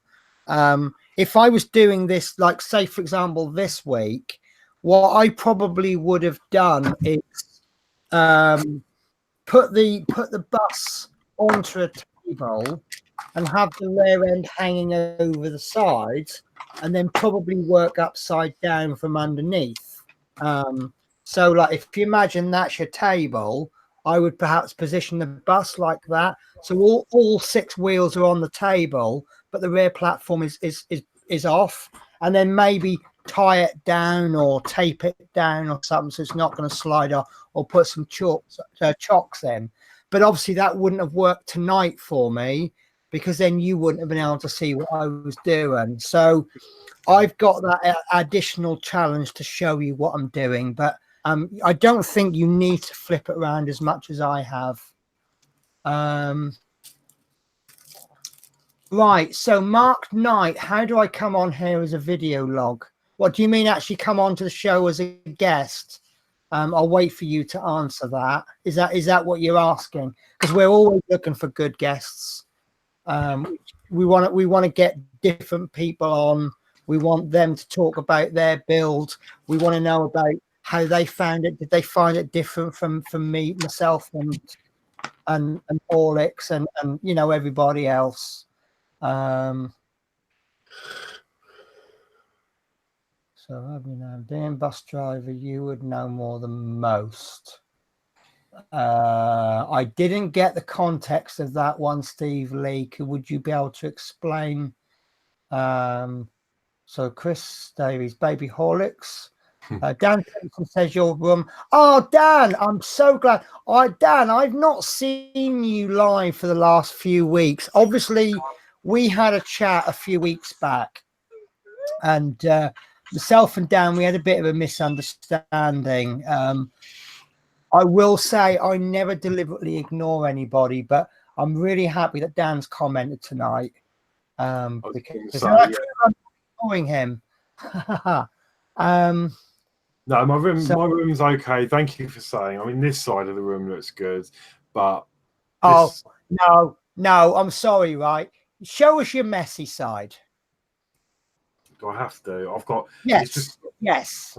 2 3D printers and a load of right. There you go. That is Horlicks' messy side of his room. And a Commodore here that's broken. I'm trying to get that to work. Oh. Right. Now I'm going to show you my tidy area. Yeah? This is my tidy workstation. And you say about your messy area. Yeah, but my OCD kicks in. I agree. But the thing is, obviously, you know, I mean, I'm just trying to. I've got this unit. I'm trying to. This 3D printer here isn't mine. I mean, I've done this one up all brand new for my mate who I need to deliver it to. Mine's over in the corner.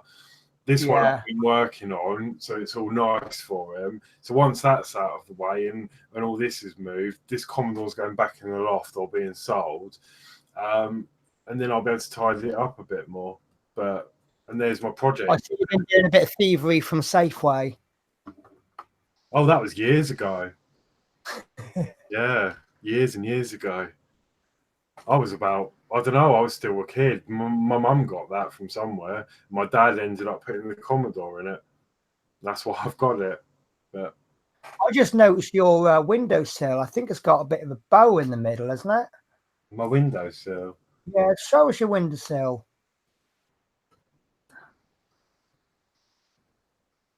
Yeah, it's got a slight bow right where that mug is. Yeah, I know that's Oh, up that was- this week. I've got a smaller one today. Oh, that's psychedelic, isn't it? It's still big, but it's but yeah. And obviously up there is all my magazines. Don't know if you've ever seen that before. I've just got my Wonder mug, the one that sticks to everything, but doesn't stick to anything around here. So, But no, it certainly looks better. The bus needed to go up there, and because of how tall it's going to be. So no, yeah, it's it not looks great. good. What was I going to say? Yeah, Martin Wright said definitely sort out some sort of system to keep it all in order. I laugh out loud. Yeah, I do. Honestly, I do. I need to do something. I want to have like I actually want to print a rack that I can fix to house all my filaments, different coloured 3D filament.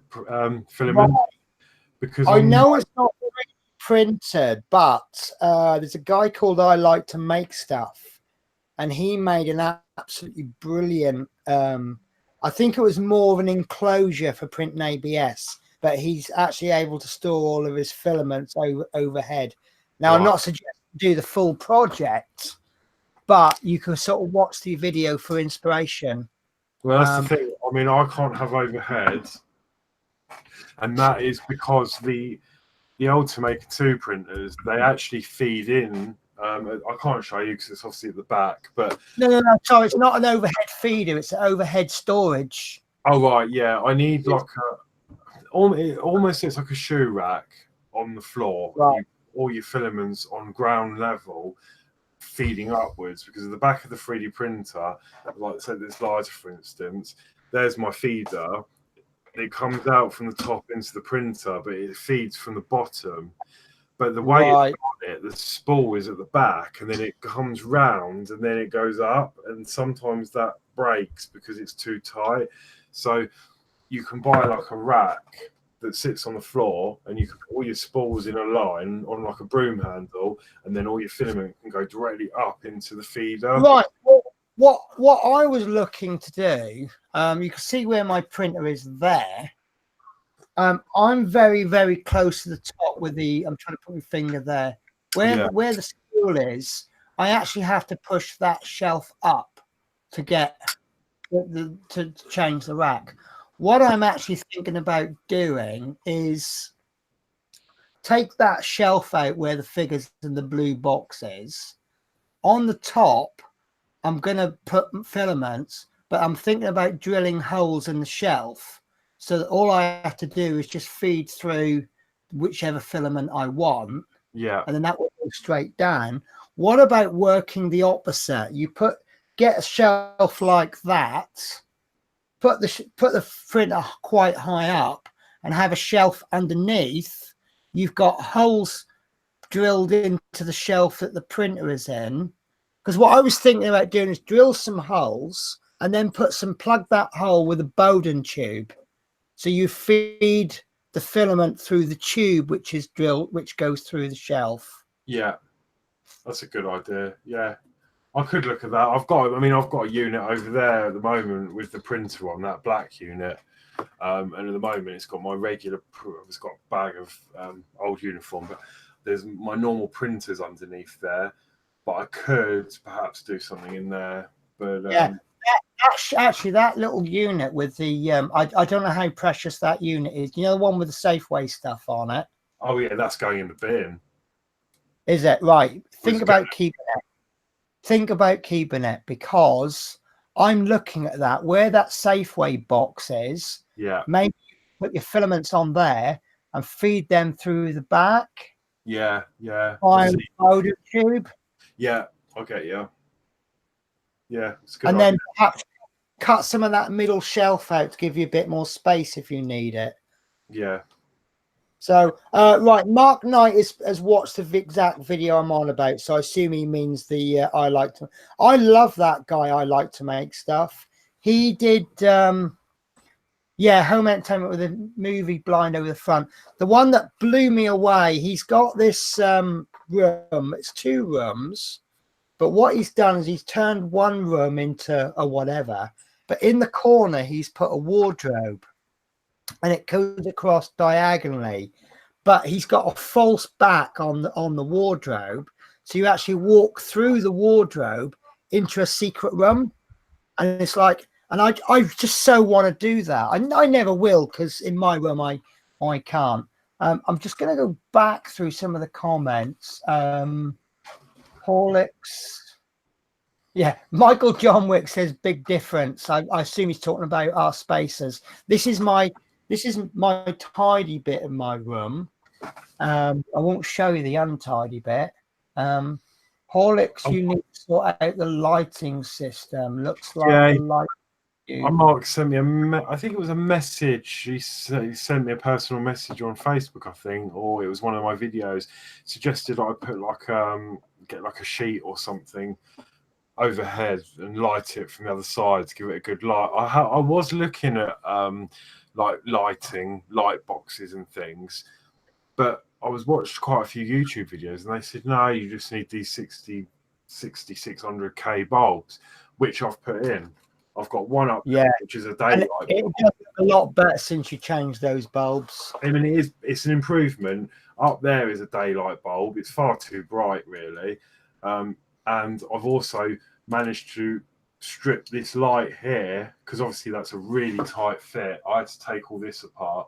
I managed to jam a daylight bulb in there as well, just to help things a bit. And it has improved a lot, but I am always looking to improve. So I will have a look at something. That's what I love about you, Horlicks. You're a little bit like me in that you are, oh, that doesn't work. How can I modify it to make it work? I mean, all right, we're both fueled by money or lack of money. So we don't have the money to just go, sorry, that don't work. Chuck it in the bin and buy another one. Yeah. And feel free to chirp in at any point, Fleetwood, if you're able to. Yeah, I quite agree. Make do amend. Yeah. Well, I forgot as well. Sorry to change the subject very slightly. I bought something the other day from the pound shop, and I think it's brilliant. That's a bit of a splash out for you, isn't it, Horlicks? It's a little mini wheelie bin. Oh, I like it. It says, "No, where you wheelie bin." Yeah. And that's my filament offcut bin. It sits next to my printer. Okay, what do you do? Well, what offcuts do you? Well, no, like when you print things and then you get like skirts and bits of. Yeah. I've actually done a similar thing. I don't know if you can see it.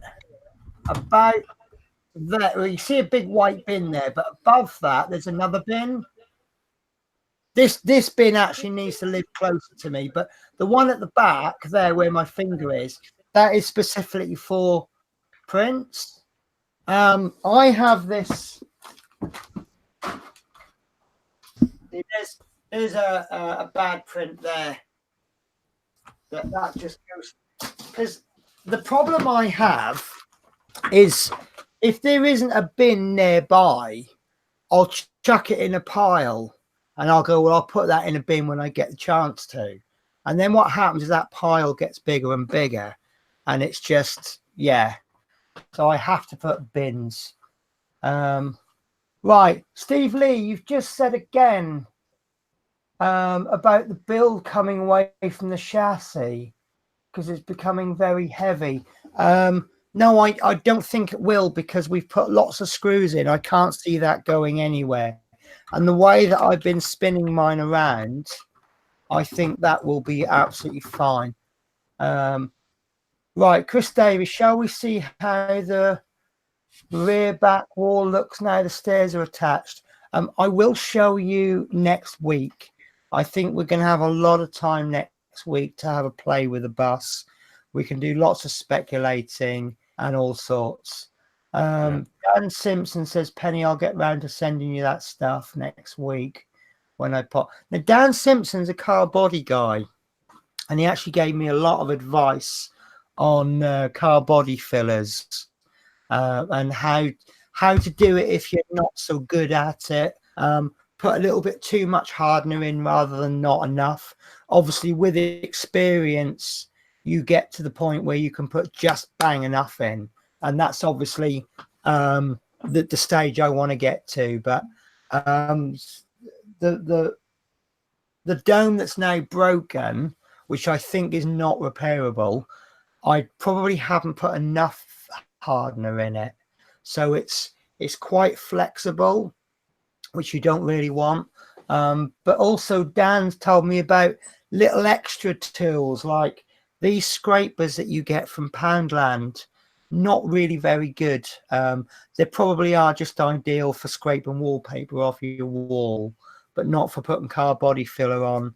And we were talking about some things like these flexible spatula things, the sort that you use for cooking and you can get right in the corners and scrape. So, but really long conversation, really, really productive. Hopefully for both sides, but definitely for me. Mark Knight's watched the same videos that I'm on about.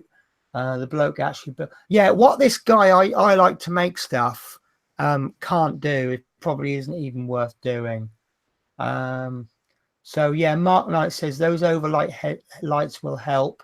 Ignore the daylight bulbs, just shine a light off them 45-degree angle light, and it will illuminate your productions. Just thinking.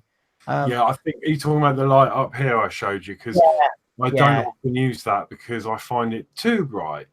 And I have tried to cover the bottom with like paper or something to make it, you know, not so direct, but it seems to just light everything up, make the camera look awful. So I don't tend to use that, and I've been spinning it around, but I will keep, you know, I try and adjust things as and when, because it depends what time of the day I film. You know, if I'm filming at night, it's different. In the day, it's different because I've got the daylight coming through the window. So it's difficult depending on what time of day it is. But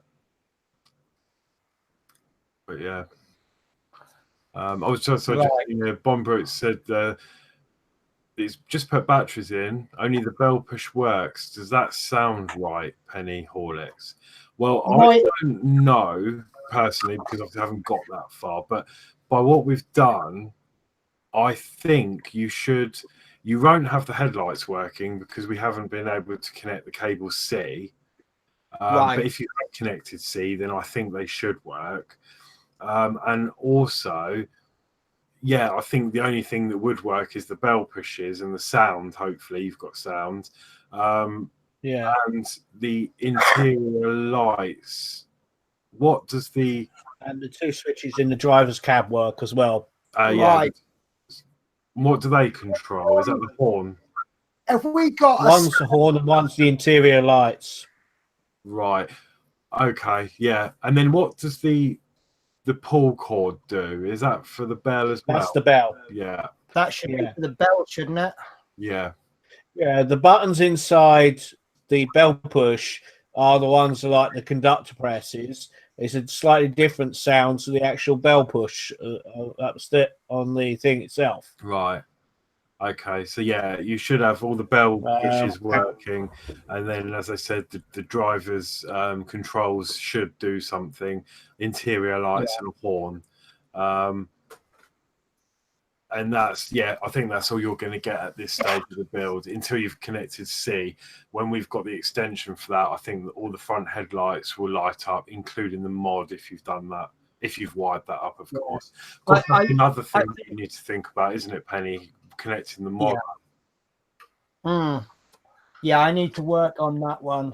But yeah, I think the honest answer is no, it doesn't sound right, but we can't be sure because we haven't got that far yet officially, and I haven't attached mine, so I can't tell you what will work and what. Maybe next week we'll hook it up.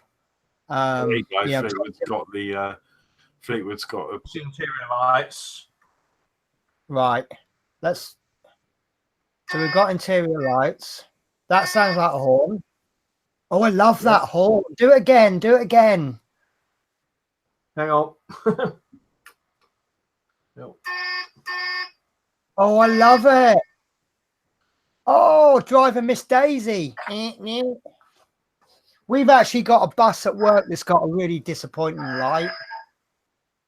That sounds like a ship horn. Yeah, that's the bell pushes. Yeah. Isn't there one bell does one tone and another bell? Yeah, I love that. No.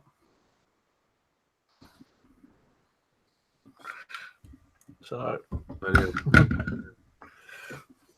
yeah, I just love that. Yeah, we've got one of our horns on one of our buses. It is absolutely pathetic. And we can always guarantee when you're driving that bus, you'll have someone who'll cut you up and you're like, I've got to hit my horn, and he'll cut you up and it'll go meep, meep. And you're like, oh, how disappointing. Because no, the best one I've ever had is a bus I had in Aylesbury, and it's got like a ship foghorn on it. And this guy, he actually pulled out on a mini roundabout and stopped in front of me. And I stopped about 4 inches short of his driver's door, hit this horn, and you could see him jump out of his body. He was like, ah! And I'm like, gotcha. That was satisfying. Yeah, well, no, the two different buzzers, I want to research this. Did they have different bells? Because some of our buses, you get a different, normally you get a bell and then you get the handicap space. So obviously that different bell tells you you're going to have to get the wheelchair ramp out. You're going to have to take extra time because you've got a disabled passenger. But some of our buses, they've got a different noise for the top deck than the bottom deck, which tells you you're going to pull up to a stop and you may think no one's getting off, but they need extra time because they need to walk downstairs. And I wonder, was the Routemaster the same? So, right, I'm going to have to try and catch up the chat because I really am losing it. Right, Dave Milne says, good show tonight. Steve Lee explained, really, really good question, actually. He says, no, I mean, do you think we will work more up over on the bus now that the lower deck is on? That kind of got me thinking. I'm sorry if I misunderstood you. If we carry on working up, all we've really got to support it are the plastic sides. So I think we really need to get on with the metal outside of the body before we go up, because that will then add support then, won't it? What do you think? Yeah, I think so. Yeah. Well, yeah, hopefully that answered your question. Third time lucky. Yeah. So obviously Brook Bond, Brook Bond, we've just answered. Mark Knight went to a wife swapping party the other day and came home with 2 new sets of saucepans and a canteen of cutlery. Mark Knight, Mark, need to move. Push the 2 switches in the driver's cab. Dan Simpson, I can send you some plastic weld glue. That would be great to try out. Do you think that would work on PLA? Because that'd be great if it does. Yeah, my lights did work when we tested them. Mark Knight says, oh, Chris, you're gonna have to, yeah, you probably will have to use a magnifying glass for your wires. However, they are all color coded. I don't know how well you can see color. Oh, is anybody colorblind? Because if you're colorblind, you could find yourself attaching the 2 green wires to the 2 green wires, which goes next to the 2 green wires next to the red wire. So that could. I know Walter Wayne is, doesn't he? Oh yeah. Yeah. And he's got plenty of wiring on the Bismarck to do, yeah. Well, yeah. not the best thing when he's, mind you. I think in the right light you can just about make them out. But yeah, obviously the reds look like browns and stuff, don't they? I mean, I'm not sure what colour blind. Well, look, if anybody has a problem with the wires and they can't tell the colours, a solution: take a picture, post it on the Facebook, edit the picture and put like A, B, C or whatever, and say, can anyone identify the wires?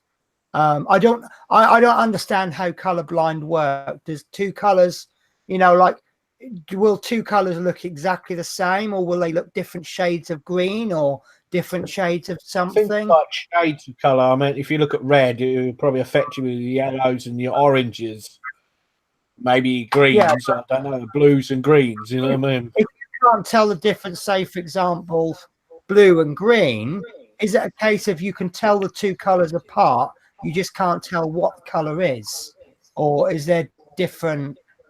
I don't know. Right, Mark Knight says a bloke in the week had a problem with the driver, so he tried to reverse his car to damage his car. Even the driver said, what the fuck? Yeah, I've seen stuff like that. People get so aggressive on the roads, don't they? I actually got shouted at the other day by a driver. I don't know what. So I pulled. That's it. I'd ruined his day by pulling into a bus stop. Has anyone done that? They pull into a bus stop and suddenly the car behind beats them. And as they went past, they had a car sticker on the back hatch, and it says, "Why so serious?" Which kind of made me laugh, because this guy was. We have this in Fleetwood where the trams go down the road along the high street. We've got people parking and like big vans that stop the tram tracks, and the tram has to stop and bibs behind them. The van drivers are going, well, I'm parked in the spot, and they're saying, yeah, but you're actually on the tram tracks. No, I'm not. Yeah. Can't you just go around my tram and around the van? You know what I mean? Yeah. It's like, no, you know what I mean? We have idiots that there's a junction in Cleveland's. They turn onto tram tracks and try driving up the tram tracks, and you've got a tram coming at them. You know what I mean? It's like, what are you doing there? Yeah, the idiocy of it is madness around here sometimes. Yeah, people just. I mean, I had a situation today. We've got a little bridge, and coming from one side, you can just go straight on over. But then you've got quite a sharp bend, and they've put a yellow box junction on. When you're coming from the other side, you've got to really swing. So you have to wait for someone to let you through. And what actually happens is sometimes people do actually stop short of the yellow box, but the length of some of our buses, that's not enough. So you then have to beckon him on. Now, what happened today was I was coming down this bridge, and I saw a gap. I was about to take it, and as I looked down the bridge, I saw a road sweeper. Now, the width of the bridge, you can get a bus and a car, absolutely no problems. A bus and a van, it's a little bit tight, but you get anything bigger than a van, it's a no. Two buses, forget. Now, I've seen this road sweeper. He'd already started on the bridge, so I thought, right, I'm going to have to let these cars go. So I flashed this car through, and he went through. The car behind then flashed me. So I'm flashing, and I'm pointing at this road sweeper. I'm going, come on, I can't get through because of him. And all these cars kept trying to, and no one ever flashes you through in Newport, but suddenly everyone's flashing me through. And then the car that was in front of the road sweeper was like, had just stopped and was just like flashing me. And I flashed him. So he flashed me back. Now, he must have seen the road sweeper right behind him. So suddenly this road sweeper is flashing him and beeping him. And then he's like, whoa. But it was when the road sweeper finally came through, I'm like, and we both laughed at each other. It was like, I'm flashing everyone through because I can't get through. If I haven't got the space, I can't take it. So, but the people just don't think. So, Love Minis, I will get that posted this week. I need to, because I'm going to be sending you some extra stuff, and it's a little bit unfair for you to pay the postage for stuff I'm sending you. I need to weigh it twice. I need to weigh just the magazines, and then I need to weigh it with my stuff in. But I'll get that done the next couple of days. It'll probably be tomorrow. Well, it will be tomorrow. Horlicks looking good, spiked hair. Yeah, Mark. Sorry, Horlicks. No, go on, carry on. So yeah, Horlicks looking good, spiked hair. Thanks. Yeah, it looks better than before. I normally have it flat, but yeah, I spiked it up today. That looks all right. I'm getting looks better in real life. Obviously, I'm selling my old car, so hopefully I'll get money for that next week. So I'm going to afford a better haircut. Sorry, I couldn't resist that one. That was mean. What was that? I see you said hopefully you get some money next week when you sell your car, and that's so you can get a better haircut. Yeah. Hopefully I'll get Marco. Mark Knight. I will send anyone who comes on the show. What I do is I send them a link to appear on the Hangout, so they actually come on before the show starts, and then obviously anyone who's on that broadcast with them on. So yeah, what I was going to say is drop me a message on Facebook if you can, or drop us a message on the email, on the Routemaster email. Yeah, we'll get you on the show next week. Be lovely to chat to you. And Geordie Brooker is asking, when you come on, can you do stand-up comedy, please? Mark Osborne says, talking about horns, old mate of mine had a train horn on his DMS fleet line. That sounds brilliant. My stepdad, he had a fire engine horn on his car. That was so funny, but it was obviously some kind of air horn, because when you pressed the horn, you had to kind of get the air to be, it wouldn't just peak straight away, and you could kind of hear the air building up, and then all of a sudden it would just go beep, and yeah, people jump. Yeah, it could wake the dead. Mark Knight, we need to get you on the TV. We need good stand-ups. Chris Davies, next week when you're playing your bus, we could sing Wheels on the Bus. You can always sing Wheels on the Bus anytime you like. I actually sang Wheels on the Bus Go Round and Round every single day when I was in training school learning to drive buses, and it drove everyone mental. Here's a question for you. The lyrics go, the wheels on the bus go round and round all day long. Isn't that just a nice way of saying the brakes are fucked? True. Yeah, I suppose, but yeah, I think only you would think of it that way. Right, Stuart. Or the accelerator stuck. Yeah. Stuart Sullivan is talking about the colour blindness. The correct term is colour deficiency, and is a difficulty seeing primary colours as other people do. Often not knowingly suffering from this is not recognised unless others point this. So you go through all your life looking at a particular colour and not knowing it's wrong until, I don't know, I guess maybe one day you'll say that's green and someone will say, no, it's blue. Or when you're at, I don't know about what it's like now, but at middle school, they used to do those little colour dot things and you used to have to read the numbers. And because I'm not colourblind, I thought they were quite stupid things to do. Why have I got to read these numbers? I'm in middle school now. I know basic numbers, but because I wasn't colorblind, I didn't know it was that. Obviously, you know what I mean, though, with the colorblind tests. Mm. And if you're colorblind, you won't be able to read the numbers because you can't tell the difference between the colors. Oh, yeah, I know what you mean. Yeah, a little bubble. Yeah. So, Horlicks, what car did you get? And you've got to explain to an American what car you've got. Oh, well, do you know what? It's a funny story, and you don't even know half of this. I obviously, as you know, my car was not very well. It's okay, but it's making a funny noise from the gearbox, which I can't afford. Anyway, long story short, needed to get rid of it. My car already had work planned for Monday, just gone, and I went to book it in because it needed rear brakes and some tie rod ends at the front.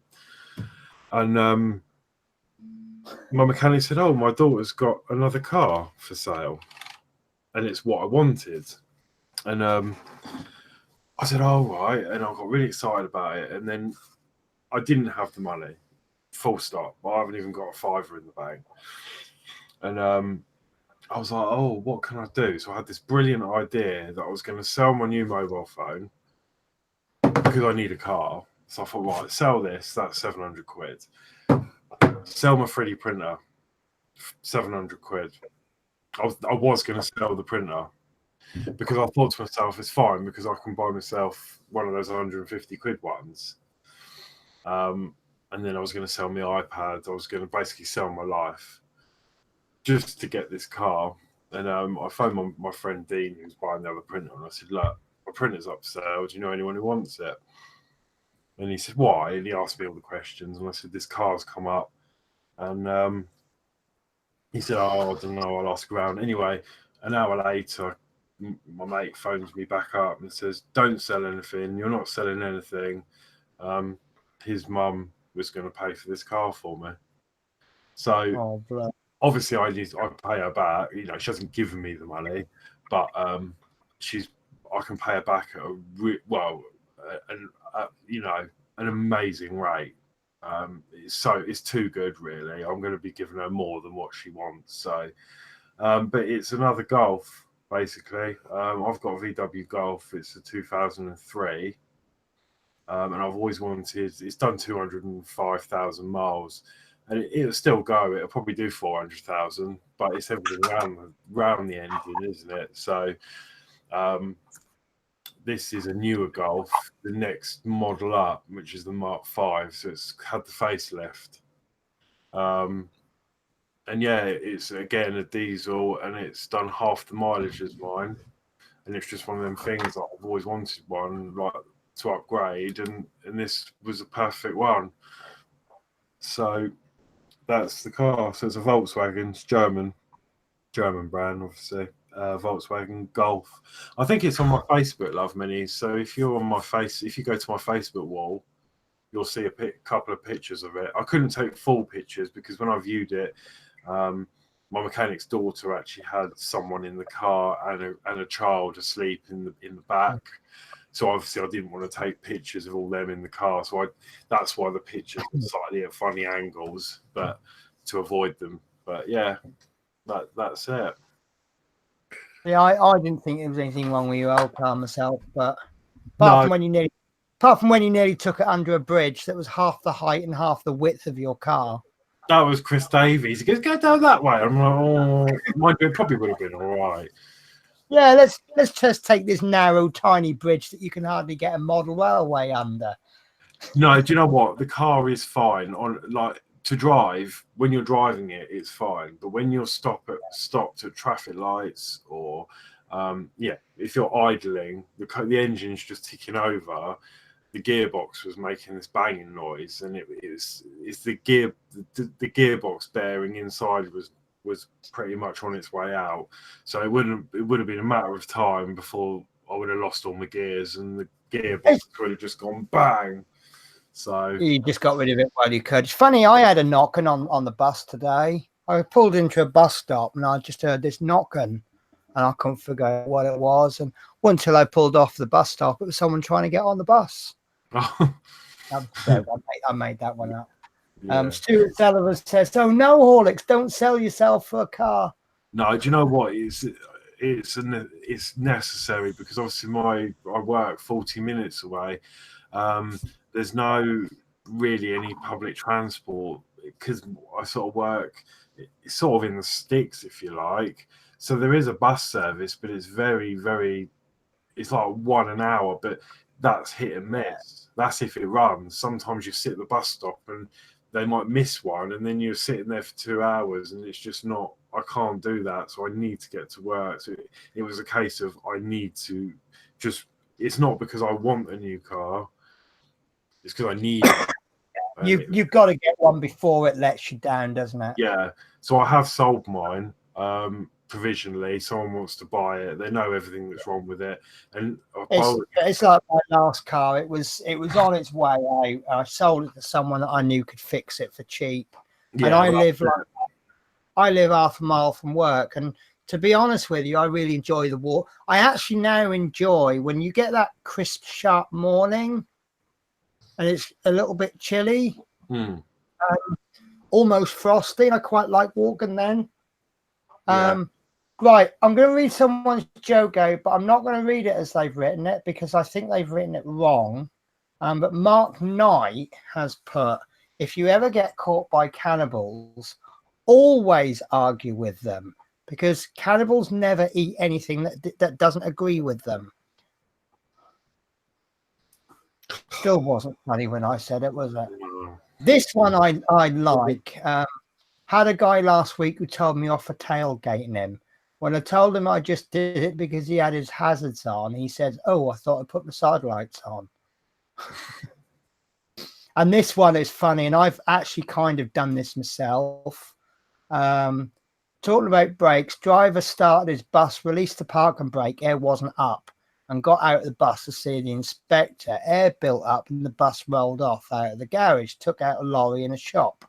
Now, when the air pressure is low on a bus, they have what's called a Brom's brake. It basically locks the brakes so that it won't move. And once the air's built up, that Brom's brake, on the older buses, used to have a little knob, and you'd have to release the knob, but it would just pop up. No, you push it, sorry, but it would just pop up when the air was too low. Now, on a lot of some of our buses are quite high powered, and you can, if you really if you hit full throttle and really rev it, you can get the bus to move very, very slowly. You really don't want to do that because it's really wearing the engine out. But if you're in a rush and you need to move the bus like 2 bus lengths, you could get away with it, but you shouldn't really. And what I done once, not in Newport, I will stress, just in case my boss is watching, I went to move I only needed to move this bus about two bus lengths. So I thought, I'll sod it. The air wasn't built up, it wasn't going. So I throttled it and it moved. And as it moved, it built the air up and the Brom's brake came off and the whole bus shot forwards. And that was a very, very scary moment. I thought that's what you normally do. No. But in reverse. No, that's how, yeah, no.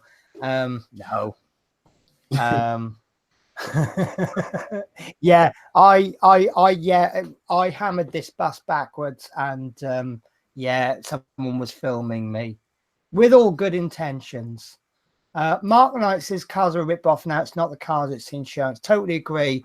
I'm not so bad now because I've got quite a lot of no claims discount. But if you've got no claims, you could find yourself paying for the car within 2 years just on the insurance premiums. Yeah, which I think is disgusting.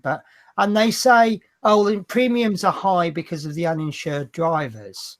So basically, what we're doing is you can't be bothered to pay, so I've got to pay for you. That's fair, isn't it? Mm.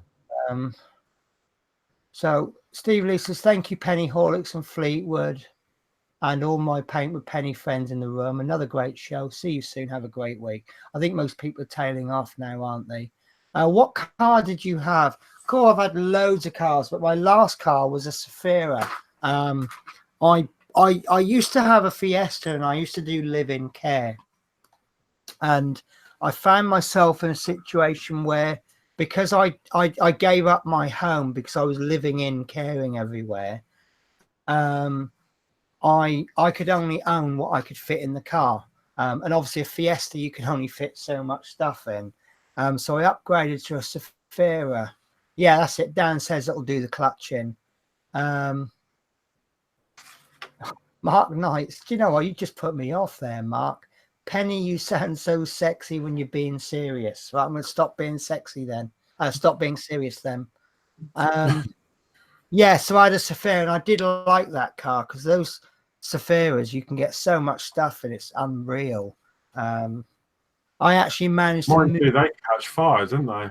I don't know. Depends what you do to them, isn't it? No, they were recalled. There's something to do with the heater motor. Okay, thank you very much. Yeah.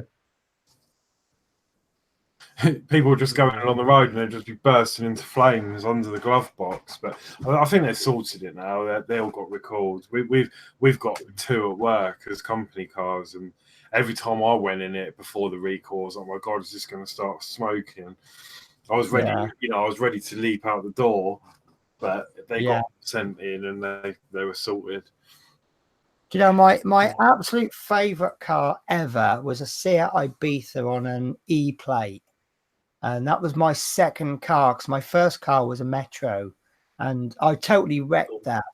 They go like rockets, didn't they? Oh, it was only a 1 litre. Well, it was a 1 litre Metro that had been re-engined with a mini engine. And it was only meant to do, apparently only a top speed of 70. But I actually got 83 miles an hour out of it. So part of the reason I liked the Seat Ibiza was I could do 100 in that car. I don't do 100, but when I buy a car, I'll take it up to 100 and then I'll bring it straight back down again just to do 100. But the Metro, I don't know if it was my Metro or Metros in general, but it had really poor road handling. I remember there was this one road and it had a bend in it they'd reduced the speed limit to 50 because it was quite a sharp bend. But if I went any more than 40 over this bend, I'd feel like I'm coming off the road. And pardon? Very woolly driving the Metros were. Right. You know, don't feel like you connected to the road at all. Oh, it was like I'd have done better driving on ice. But when I got this Ibiza, I remember taking this corner at 70, and it was like you could probably do another 70 on top of that. And it was like driving on a train track. It was absolutely brilliant. I absolutely loved it. And the other thing I liked about it was it had central locking. Now, for all of those of you with old-fashioned cars, if you've got the old like 3-door hatchback with no central locking, when you take your mates out somewhere, what will happen is that they'll all push the seats forward, they'll get out, and then they'll just piss off, right? So you've got all these seats forwards, they don't lock the passenger door, so you've got to go round and you've got to lock the passenger door, and they've gone. You haven't even finished locking the car, and they've just left you. And you're like, whoa, wait for me. So suddenly you get a 5-door hatchback with central locking. There's no seats for them to push forward to get out. They just open the doors, get out, shut the doors. You just put the key in, turn it, you're locked. You keep up with them. They can't leave you behind. So that's why I like central locking. It's just, I love going out with my mates, but they would bloody leave me. Yeah, I'm gone. Yeah. So I love the classic minis. Can't beat them. No, I like them. First time I drove a mini, I was passenger with my friend, and I felt like I was 2 inches off the ground. And then he said to me, he goes, can you do us a favour? He says, I'm off to Australia for 3 months. Can you borrow my car for 3 months and drive it around? I'm like, yeah, okay, fair enough. Well, within about 2 weeks, I'm driving his mini like he did. And like, right, I can see a gap. I know I'm going to fit straight through. And then when he came back and I gave his car back, I almost wrote my Ibiza off because I shot through this gap that was big enough for a mini. And it was so tight. I took the wing mirror off. But it wasn't, because obviously you get used to the width of the mini, don't you? And they are so thin. And I shot my Ibiza through this gap. And so I took the wing mirror off. I was lucky not to take the side off as well. Yeah. So Dan said do 155. I don't think I've ever done 155. Allegro, I remember the Allegros. I've never driven them. Oh God, yeah, they're not very good. They're really small, aren't they? Yeah. Oh, they're not really small. Sorry, really slow. The square steering wheel. Does anyone remember the Montego? And I can't remember Maestro and Montegos. Yeah. My stepdad always used to say they were women's cars because they already had the dints in the side. So, Michael John. The last Mini I had, I ripped the sump off it. Yeah. I went over a speed hump in Marsden near Tring, and the speed hump was so high, I hit it and I took the sump off. Oh no! Sent oil all down the road. Was the engine ruined the car? Did it blow that up? Did you turn it off in time? Yeah, but I've had a few minutes myself. I've took the sump off Ford Mondeo. That was horrible because I was taxiing and I saw this something. I thought it was a bit of cardboard or something, so I drove straight over it. I didn't realise it was a drain cover about that thick.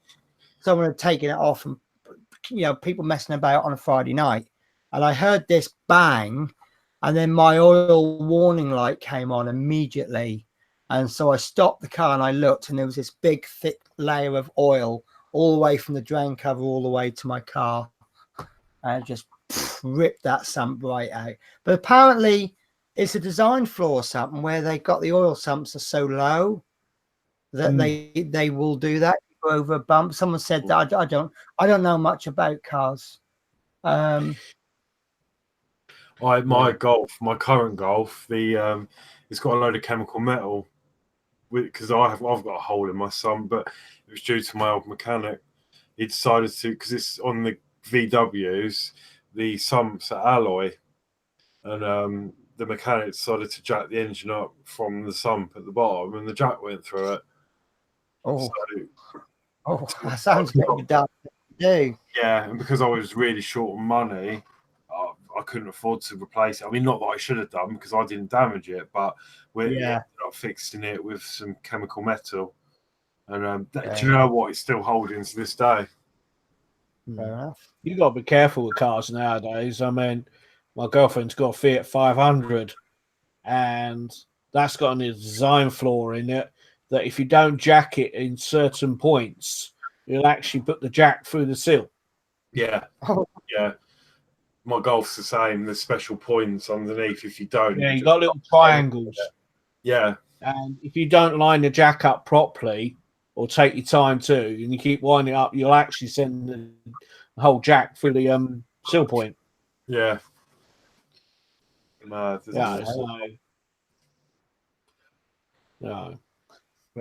So Michael John Wick says this could be a new talent show. Instead of dancing on ice, we could have driving on ice. That sounds like a fun. Mark Knight's first car was a Metro Series 1 with all the extras. Amazing drive, considering since then I've driven and owned a Lotus. I've driven Lotuses before. Nice. They're nice. I used to work for a company just the other side of the road from in Hethel. They used to paint the engines. Colour Coat, I think they were called, and we used to get invited to drive Lotuses every now and again. Not very often, and we didn't drive them for very long. And I also used to work with a former test driver, Bob, his name was, but I can't remember his surname. I remember his registration plate, he had a personalised plate, and it says A1 to Bob, which I thought was quite a good. As far as personalised plates go, I think that's probably about the least knobhead plate that you can get. Sorry if anyone's got a personalised plate. Yeah. Actually, I do on my new car. Have you? But it's not mine. It's not mine. Right. It's the previous. I had a personalised plate on my first car. I did have to change my name by depot to A519LAH though. I'll show you. This is. Oh, I can't because I've edited the picture. Okay. No, it's for Facebook, but I've got a it's L. My new plate's L30 LXJ. Okay. The lady who owns it now, the lady I'm buying it off of, her name's Lucy, and she had that made because LXJ meant Lucy loves Jason. Oh, okay. LXJ, but apparently this Jason is now an X, so Okay. she can't wait. So Lucy's ex is Jason. Pardon? So Lucy's ex is Jason. Yeah. Okay. So that's So funny as well.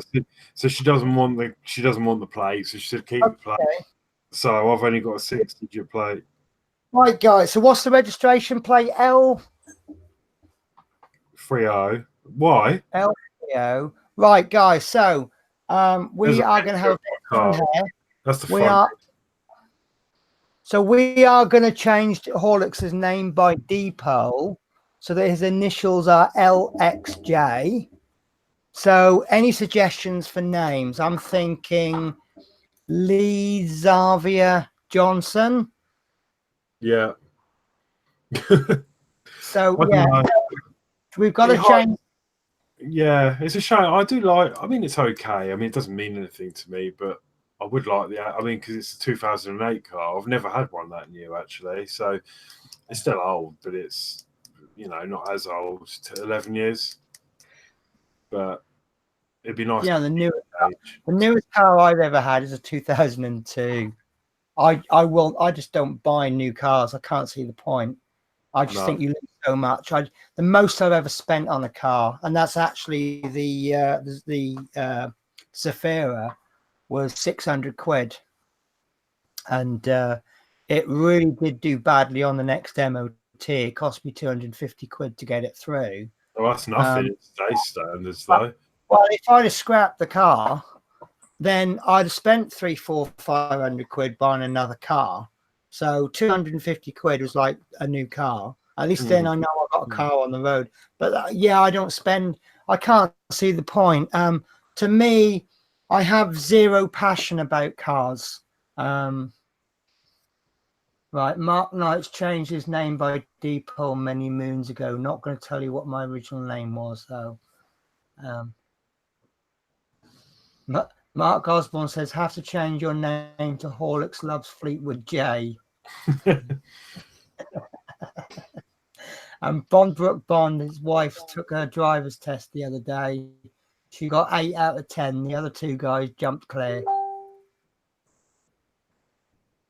So Dan Simpson's car, it's a 6-speed box and does 75 in second, 108 in third. ST Focus. Yeah, I hear they're really fast and really sought after, aren't they? Yeah. Because Carl's just bought a new car as well, and he's bought a Focus. It's not an ST, it's just a diesel one. But it's an 08 one, but we've had problems with it already. I'm hoping I fixed it, but everything on it's electronic. So, I've looked up something about resetting the VCU by shorting batteries out and emptying capacitors and things. We're talking about a car and you have to drain capacitors and things, and it's stupid. So I've done all that. So we're hoping it's fixed the problem, but just it's so electronic now, Yeah. Mark Osborne. My girlfriend bought her Fiat 500 from Evans Holshaw, and that had a problem when we first bought it. That used to cut out, and it was actually transpired it was some dirty fuel that was put in it from a previous person. They sort of said they fixed it, and then because my girlfriend was grieving at the time, she didn't go on the motorway for 6 months, and then last December we started going up the motorway to mine. At 70 miles an hour, the car would cut out completely in whatever rate you were doing. And this did it about 5 or 6 times. And then eventually we took it back to Evans Holshaw every time to get repaired. And they eventually found out it was a thing called the phonic wheel was out of alignment. and the thermostat was leaking. And I thought to myself, why didn't they fix it in the bloody first place? And since we've had it fixed, this thing now flies up and down the motorway, no worries at all. So hang on a sec, right? I know nothing about cars, but are they making like thermostat leaking? Yeah, what had actually happened is at 70 mile an hour, it would let out such a vaporized amount of liquid coolant out the engine that it would drop the pressure in the engine. Oh, right. Okay. Right. It was only I always thought, yeah, no, the thermostats that I'm used to are basically switches. The most common ones being 2 bits of metal, 2 different types of metal, and that they will bend at different rates in the heat. That's what it is. Yeah. Yeah, but you can't. There's nothing there to leak, is there? Yeah, because where you put that thermostat, it's like a piece of metal, and then the spring, and then when the spring gets hot, it contracts, and then it. Right. Okay. So what those bits of metal are sitting in is leaking. Yeah, it goes into a plastic housing, and then the housing's normally got like a seal around it. So yeah, you can leak fluid through the seal. Gotcha. You change the thermostat. So there you go, guys. Not only are we completely and utterly nuts, but you do learn something as well. Yeah, I had to get mine done a few months ago because the car was always running too cold, like full temperature. It wouldn't even get halfway up. It would be about a quarter of the way up the temperature gauge. And of course, if it runs too cold, you use more fuel because the car thinks, the ECU in the car thinks your car's too cold. So I don't know what it does, whether it fuel, doesn't it, through or something. Yeah. So yeah, I think we might have your new name, Horlicks. Stuart Sullivan has come up with Lawrence Zander Johans. I know, I need to do something. It's a shame it wasn't HLX at the end. It would have been perfect. Yeah. So, I was thinking about changing the plate back to standard, but it's too much aggro, you know. You got to pay 80 quid for the pleasure to do so. Plus, you've got to wait 6 weeks for your plate to transfer, and it's just too much hassle. So I'm just going to leave the car on there. But I did buy some new plates though, because the front one's cracked, which I know about on the new car, and I've bought some 4D ones that look quite exciting. 4D. So what is the extra dimension then? Time? What do you mean, time? Well, what is the 4th dimension? Well, I'd say it says 4D, but it's more 3D, really. Yeah. Well, yeah. It's like these. This show is now turned into Top Gear. Yeah, it's like you can now get a 4D baby scan. We can always have next week. Sim's got a figure, take an engine out and start repairing it. There we are. Yeah. Talking of engines repairing, I've got to do mine because I've got some wires. So they look more 3D, but they're called 4D. Oh, right. Yeah, see, I would call that 3D. Yeah, they're called 4D in the listing. Yeah, but you see, I thought the 4th dimension was time. Yeah. It says 3D, then 4D laser cut. Yeah, well, that's eBay for you. They just put every single word in the world in the hope that you might actually guess one of them. But I thought they looked quite nice. I thought, that's different. I'll have them on the front and back. They are legal ones, apparently. So yeah, well, yeah, because Mark Knight, Mark Osborne, sorry, says best reg I ever saw was Warnet. Is Horlicks still talking? Says Mark Knight. The best registration I'd love to get is P155OFF. And just in case you don't get that, I will type that in the comments if I can find the right keyboard. All right. P155OFF. There we go. I'd love to have a car driving around with that one.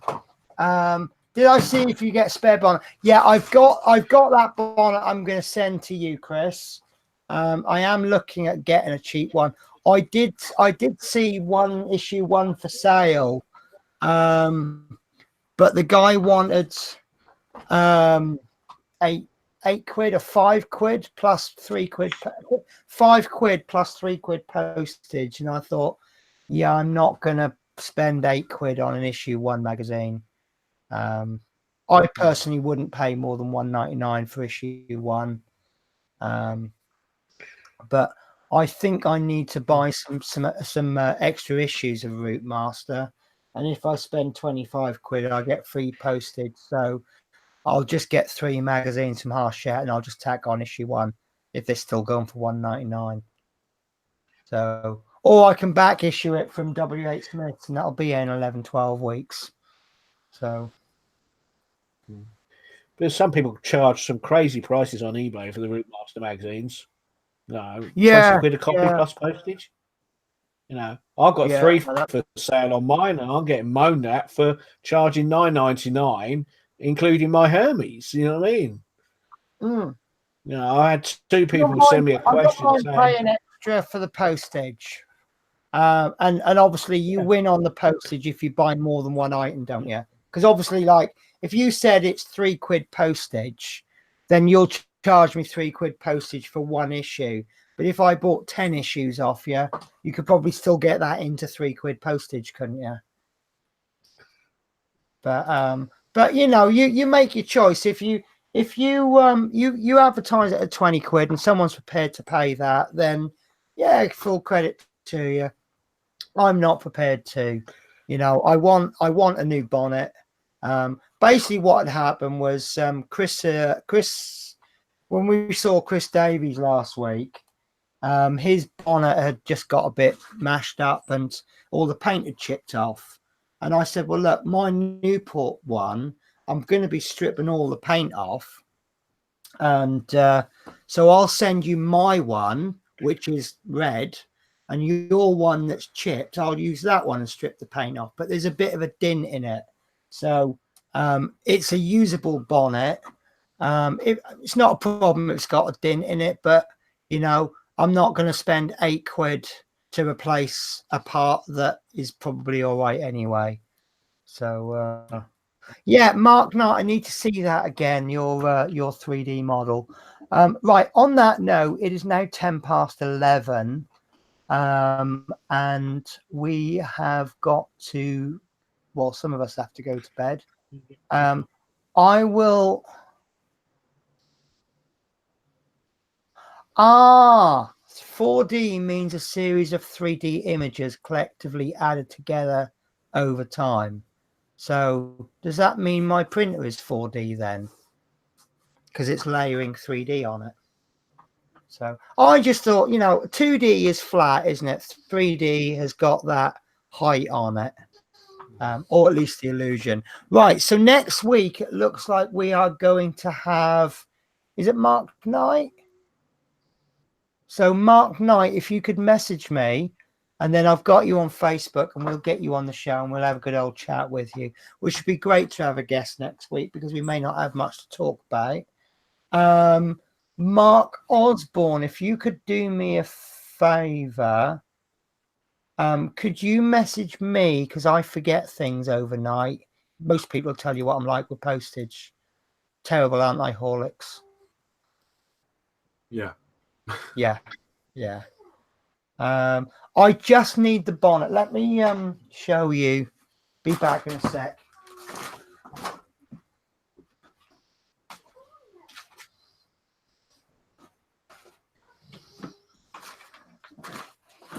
Right. So that's what I've got. This is Chris's old bonnet. Sorry, I'm not getting the. And we were just like, you know, the paint's coming off. Very easy, but that's not an issue for me because I'm going to be stripping it and painting it green. But there is, like there, just there is a bit of a misshape. I don't know if you can see it. Oh yeah. You probably would hardly notice it by the time you get the brackets on there. So So yeah, in fact, it might not even be anything wrong with it. Yeah, it's slightly off. And to be honest with you, I won't. You may not even notice it. So, but this paint is actually awful. It's not sticking to the metal at all. It's like they've used engine oil as a primer. It's just not sticking at all. Look. So, but yeah. So but you see that it's all chipped down there. So I said, yeah, fine, you can have. So I'll strip this one instead of my other one. That's not a problem. Right. Okay. So yeah, Mark Knight, contact me on Facebook. We'll get you on the show next week. I will warn you, we totally ignore our guests. Hey, we've got the hamster. He's a bit big now, isn't he? Oh. That's Sparkles. It was meant to be Sparky, but she's a girl. Yeah, that's right. Yeah.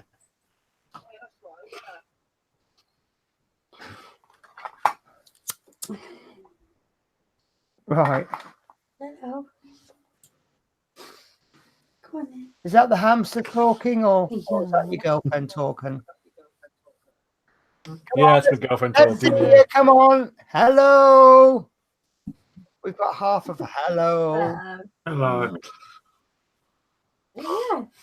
I used to have a hamster, but I used to just hang off my finger every time. So I was just, nah.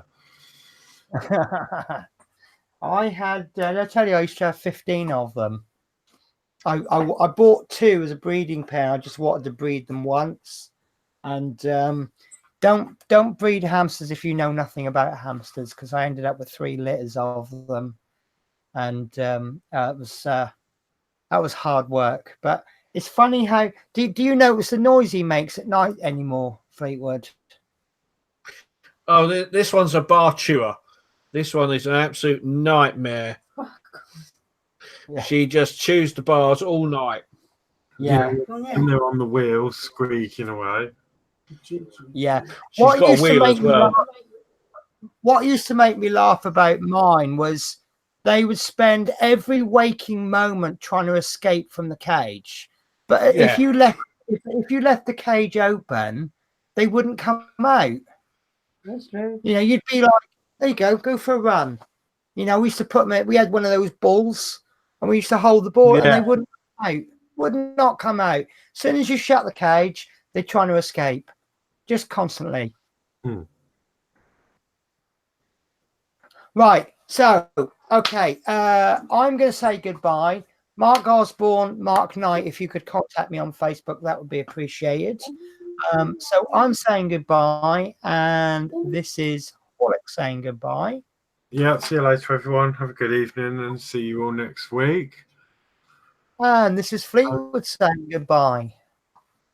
It's good night for me, Sparkles and Charm. So, Good night, Sparkles.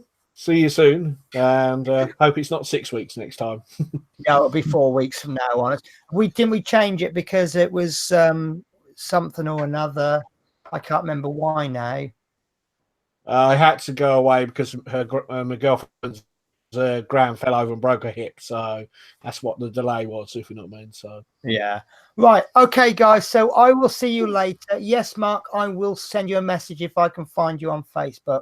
And I nearly pressed the hang up call button. Then don't want to do that one again. Right, guys. See you all next week when we will be looking at a figure of a football fan. Oh, also, I might have great news for you next week. My local football team, Newport County, are in the League 2 playoff finals this Saturday. So look out for them and wish them all the very best of luck. See you all next week. Take care. Bye-bye.